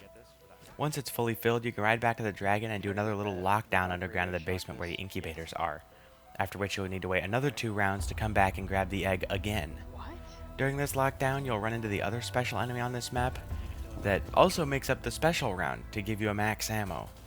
The Valkyrie drones are these big flying things that will zap you from a distance, or sometimes they'll hide and create electric zombies that stun you. They can be killed in multiple ways. Taking the arms off, breaking the camera, or just straight up damage will kill them. On high rounds, they can admittedly get frustratingly tanky, as well as the thing where they hide a little bit to spawn electric zombies is definitely annoying. Once the incubated egg has been collected, you can grab the specialist weapon from the trial area and spawn. This is by far the coolest specialist, and is kind of a 2-in-1. It's a little baby dragon that you hold on your hand and use like a flamethrower, which is actually sick as fuck and unbelievably cool. If you release the little dragon, he'll go around and start killing zombies on his own while you can use the gauntlet to do a massive charged up punch. You can dash around hitting everything, which is also super fun to do. This map is pretty difficult even given all the tools and upgrades because of the very claustrophobic layout. There is not a really obvious good spot to train, and not really a great spot to camp either, and the Ray Gun Mark III will drop off at about round 45. Yeah, it took most of it The down, Easter egg is also very difficult. Once you've gotten the specialist, you're a good way in. First, you must power this generator in the house by killing a Valkyrie nearby it. There are a bunch of these valves around the map that can be cycled between 1 and 3, but one will have a green light and one will contain the codex. Somehow this has some sort of algorithm I never understood that you're supposed to figure out, but it's really, really difficult and convoluted. So thankfully, Mr. Raffle Waffles has it covered. He has a website called Apothekeeper with a tool that will allow you to put in whatever valve has the green light and which one has the codex, and it will spit back out what every valve needs to be set to. Just follow what the website says and then take the codex out of where it was in the valves. Take it to Sophia and give it to her. You're going to need to enter the password, which is Kronos, by shooting the letters to spin them into place and then hold F to confirm it. After that, grab all 6 of Sophia's code trophies. The first is obtained by shooting out of the statue's hand, the second is obtained by shield blasting this pipe in the tank station, the third is obtained by blasting this crater with the Dragon Strike, the fourth is obtained after setting off the Jigen I-beam trap, the fifth is obtained by shooting this red light in the sewer tunnel to turn it green, then going back to the house to pick it up from the toilet. The last one is obtained by using the specialist weapon to punch open this vault. Once you've got all 6, place them into the console here. Interacting with the console can randomly start any of the 6 challenges Sophia has for you, except for one that is always guaranteed to be last. I'll just go through them, but keep in mind that the order can change for you. Failing any step will immediately end it and also force you to wait another round to retry. The Groff module step requires you to go to the area of the map indicated and protect a Groff module that will fall outside of it. Once it's done, send out your little dragon to collect the rewards inside it. Grab the cargo it brings back and run it back to Sophia. The Mangler step requires you to find a Mangler around the map that will have green eyes and lure him all the way to this pad in the Dragon Command Station. If you get too far from him, he'll lose interest in you, and if you kill him, you'll fail. Undead Man Walking Gobblegum makes this step trivially easy. The Valkyrie step requires you to go to spawn to get this very injured Valkyrie that needs to be stood near to essentially escort it towards Dragon Command, which it will do very slowly. Accidentally killing it will cause you to fail the challenge. Both Undead Man and Idolize make this step incredibly easy. The Gersh step requires you to go find Gersh, yes, that Gersh from Ascension. He's trapped in an orb the same way he was in Ascension, and you need to track him down and shoot him until he speaks, after which he'll try to fly away. Damage him 3 times and he'll fly back to command. I'll go to the right. Bring it to me. I will help it. Oh, I found it. Stop shooting! That hurts! What do you want? We want to set you free, Josh. We don't know your name. Anyway, head to Dragon. Someone there can help free you. Thank the heavens. I've been trapped in the void for so long now. Will I finally be free? She wants to get his knowledge. It's information What are you extraction. doing? You said you would help me. Do not be concerned with the anomaly's fate. Information extraction is a mostly painless process.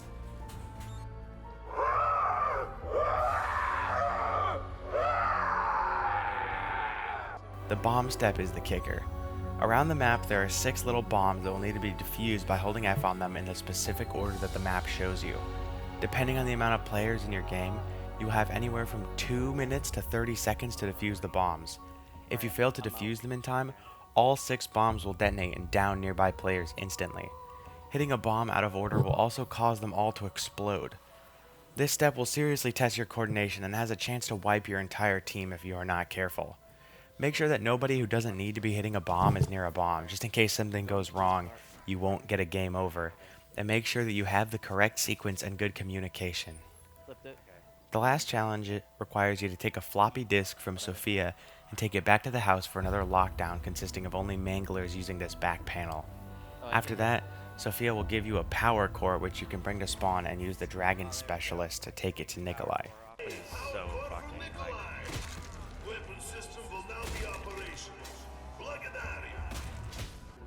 Sophia will leave and go find Maxis, after which you can just stand where she used to be as a team and go to the boss. Use the laser to free Nikolai's mech and he will help you fight the dragon by spearing it to reveal its weak points. They can be shot to damage the dragon in 3 stages. You should stay on the corners or use the shield to avoid the flames from the dragon. Oh my god, I almost just went down to the fucking fire. Alright. Want me to pick up the ammo? Yeah. The dragon has been defeated. Bravery is matched only by your drunkenness, Nikolai. Unfortunately, and I really am very sorry about this, our mission can only be completed if you surrender. A true Russian never surrenders. You will be father for my minigun. Once it's dead, you need to defeat Nikolai and his mech, which can be done very easily using Idolize, which should give you plenty of time to destroy all the cores on his suit, including one that is only damageable while he's deploying RAPS drones. One cycled. You think you will kill me now? I am sorry, Nikolai. I wish there was another way. But know this, in my heart, I share the same pain as you. The pain that you have buried and blurred beneath an alcohol-fueled haze. Yes, the pain of your own memory.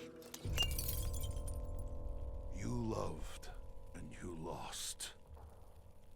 Everything else has been delusional fantasy that distance you from painful truth. You know what I speak of. You remember. Before the bombs fell. Before she was taken from us. Some things are forgotten. For a reason!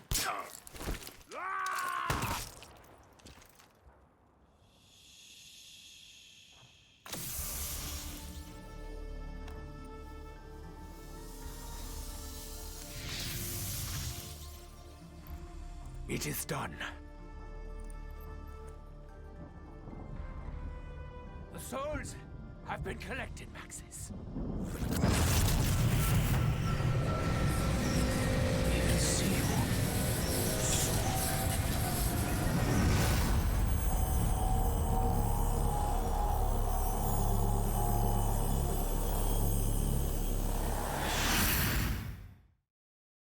Before I get into revelations, there's a bit more in Black Ops 3 I'm going to cover first. Black Ops 3 came with a lot of bonus content, such as a version of the campaign that is played with zombies. It's pretty cool, but it's not canon. Still worth a playthrough, especially if you're doing it in co-op. It reorders the missions and it changes the story and everything, so there's definitely a new experience to be had by playing it. There's also Free Run, which is kind of fire, but it only has a few maps, so it's a bit limited. It has some cool mechanics, and while it isn't really that much special, it does highlight the new movement nicely and is obviously not a bad thing to have in the game. Then we have a return to Dead Ops Arcade. It's a significantly more fleshed out version of Dead Ops Arcade, with a brand new bunch of drops that resemble the weapons from Black Ops 3, extra defensive drops like the power barrels, and of course the first person mode drop. First person actually makes it very difficult to play. It gets so much harder, I won't lie, but it is very cool. There's tons of new levels, layouts, and modes, such as this racing challenge, or this one to reach the top of the hill. Overall, it's obviously still limited in that it's Dead Ops Arcade and not for everyone, but it's great that they took the time to remaster it, and it's a nice addition to the game.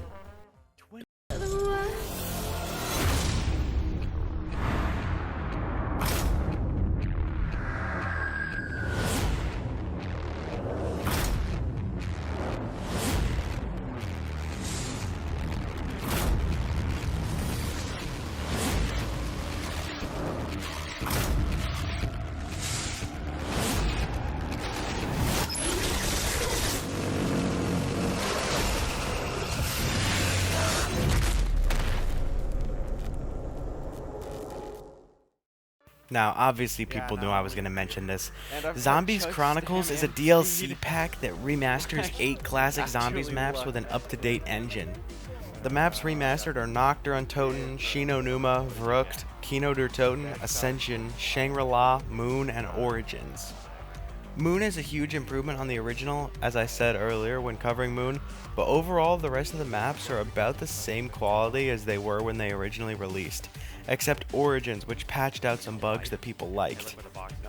Zombies Chronicles was $30 and it released in 2017 and is one of the most sold DLCs of all time in the US.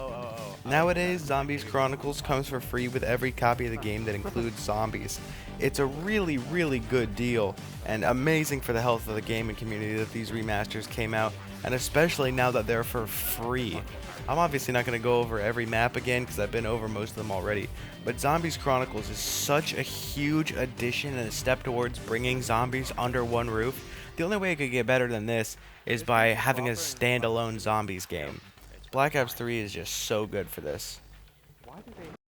Black Ops 3 also has custom zombies that is fucking incredible. Why am I getting targeted? He used all of his intelligence. He used all his intelligence. Everyone else died before me. Dude, not true. Because you fucking got me killed. I didn't do shit. Dude.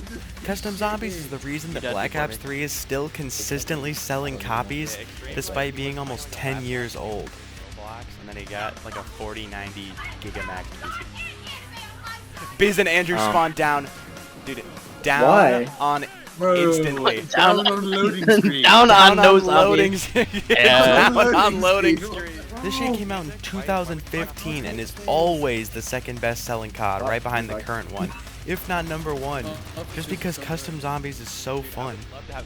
Oh my god, a napalm just spawned right under me. There is great mod support that allow basically infinite creativity if you have someone who really knows what they are doing, developing, and it's super fun to play with friends. Oh my god. Wow. Holy shit, that's loud. Custom maps essentially ensures that this game will always have new content generated by the community and will never fully die out. What do you know of the Emperor? No! Oh! You're kidding! No, bro. That is the worst one we could have gotten. They're all gone already, bro. Okay. Let's recap a bit, shall we? This was meant to be a new start, really. A perfect world. Free from all the evil that had corrupted each and every corner of the known and unknown universe. It was going to be a place of safety for the kids, the little yous. You little... Well, so far, so good. But things started to go wrong soon after you arrived. Now, I can understand your initial shock coming face to face with Maxis, especially after so long. But you did the right thing. You followed the plan. You brought the summoning key here, and you destroyed that bloody machine once and for all.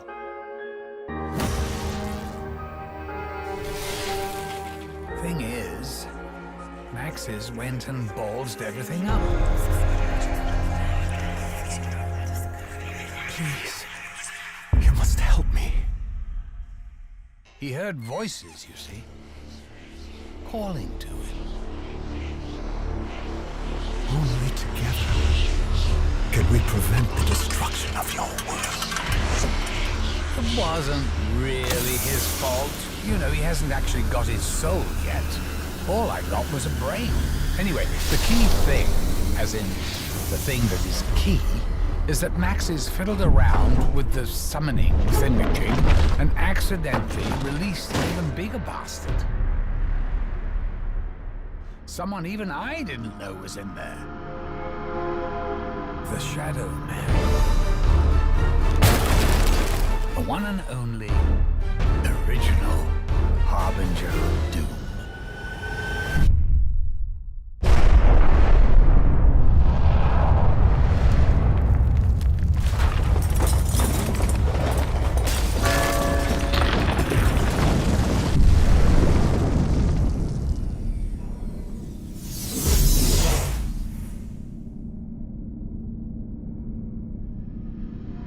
So, I'm going to be absolutely truthful with you. Things have got way too far out of control. This isn't any vague woo-hoo evil. We're talking about the Apothecons. The most powerful and evil entities in all the existences that ever existed. And now they're here, in our perfect world. I'm not going to sugarcoat things. It's a fucking shit show. Revelations is the finale of Black Ops 3 and the trilogy as a whole. Revelations is like if every map crashed together into one, quite literally. As you open the map, you notice that every area of the map is a fragment of another, such as Mob, Origins, Shang, or Der Eisendrache. There's no power switch on this map. Instead, there are 4 corruption engines that need an override. Once an engine is overridden, you can pay money to use it as a turret, or use the teleporter behind it to travel to Noct.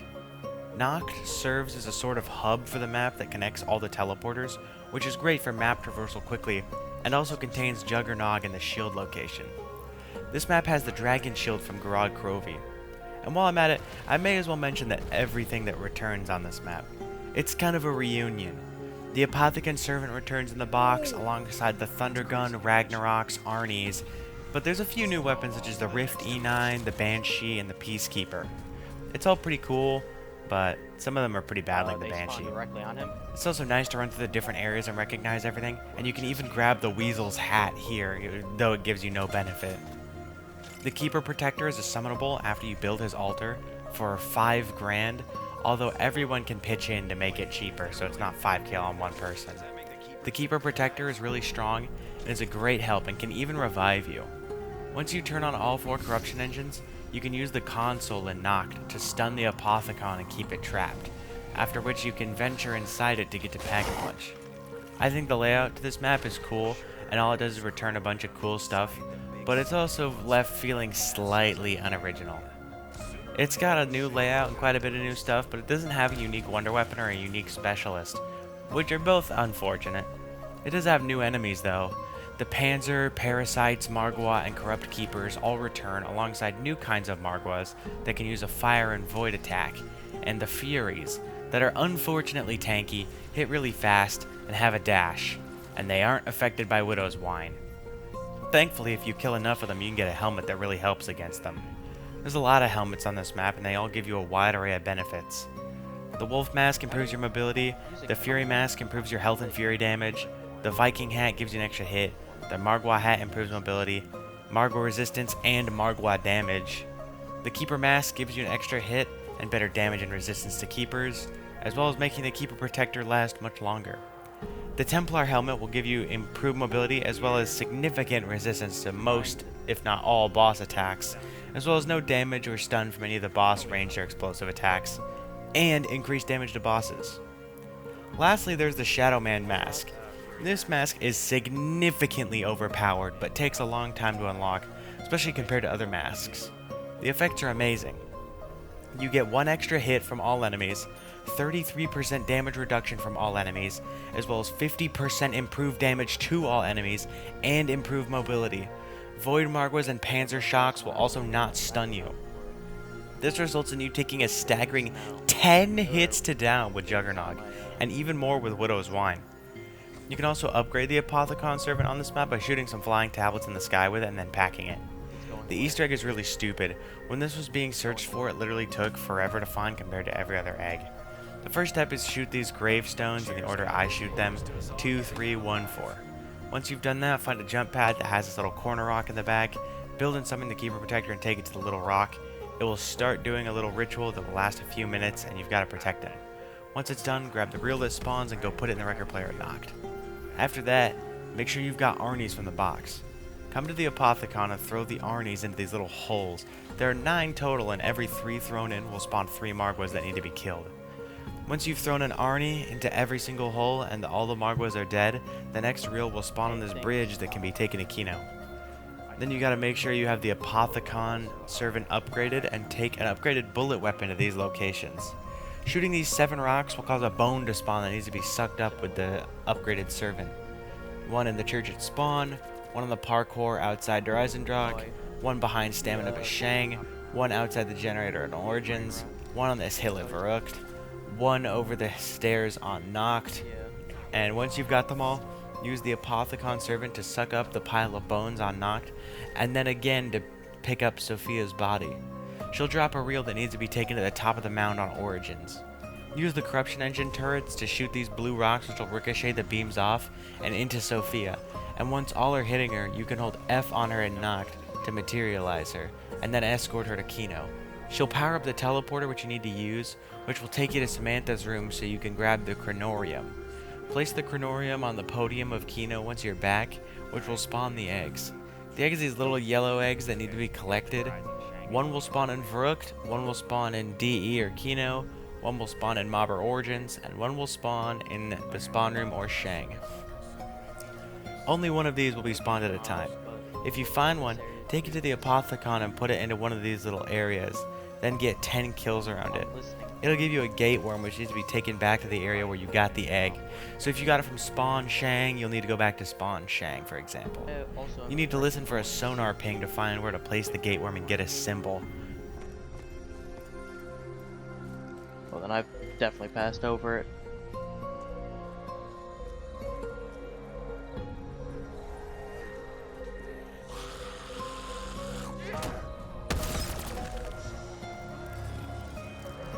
Alright, I got the first gate worm down. Once you've got all 4 symbols from all 4 eggs and gate worms, you can do the first boss fight by having everyone stand in this ritual circle in the projector room with Widow's Wine. Right at the start, you'll need someone to protect you so you can watch the Chronorium. It will show you the 4 symbols you got from the gate worm in a random order. After that, come up to this high ground of the boss fight and wait for the correct symbol to appear and press it.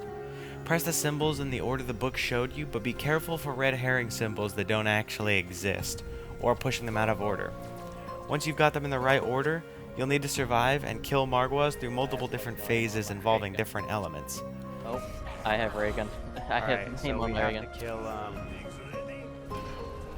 fuck.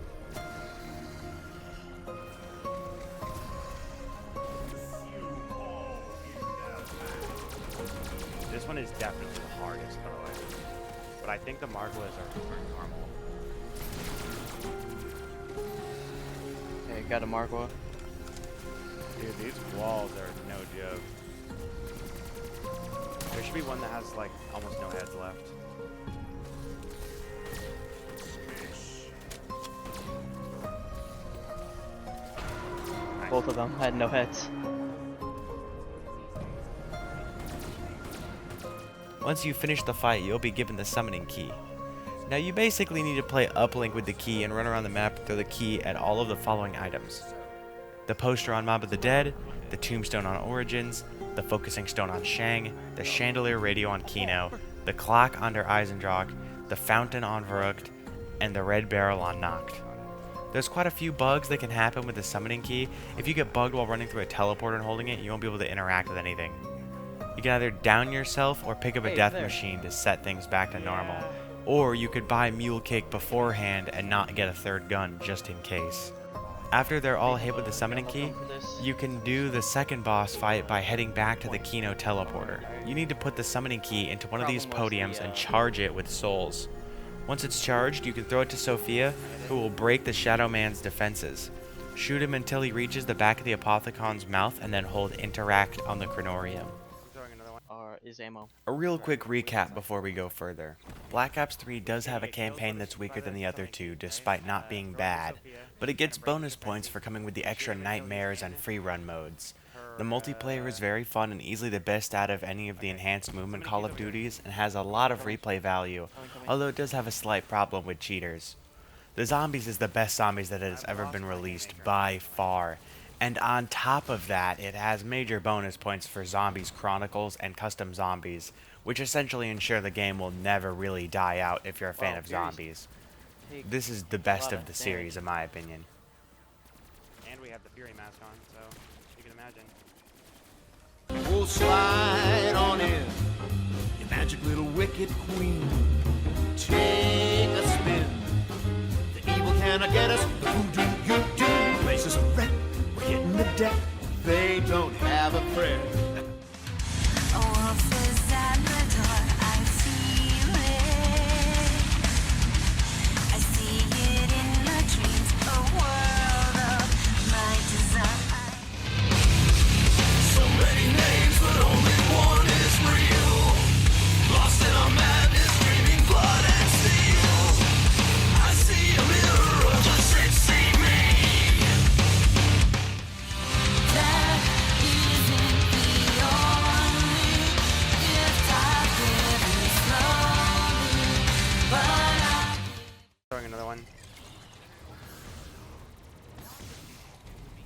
He's in there. Oh, he's dead. Yeah, he's dead. Before I roll the cutscene, I just want to thank everyone who helped make this video in some way. The people who helped play the game. Some of these eggs are only done 4-player, so most of these games are played with Biz, Netsi, Noise, Will, and Extreme. And also, if you watched the video and you liked the video, thank you for watching it. I hope you enjoyed it. This is the most effort I've ever put into a video. This is a game series that I'm very passionate about, and I'm just very excited to finally be sharing this with all of you. Roll the ending.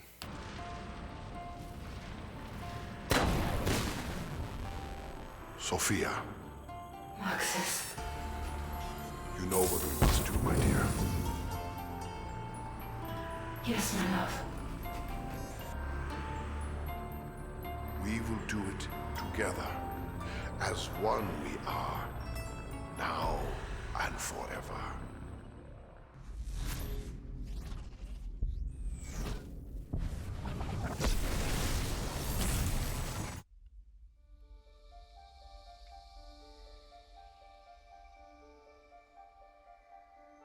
With the evil vanquished, I can start making it all nice again.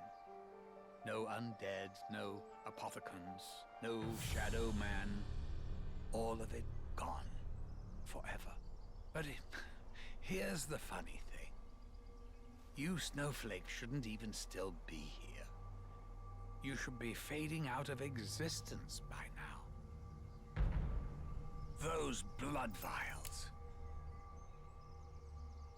I was wondering when you'd bring this up. They're from realities we've already closed off. They shouldn't be here. They can't be here. Such a paradox means you're putting my perfect world at risk. You guys and your bloody free will. What to do? What to do?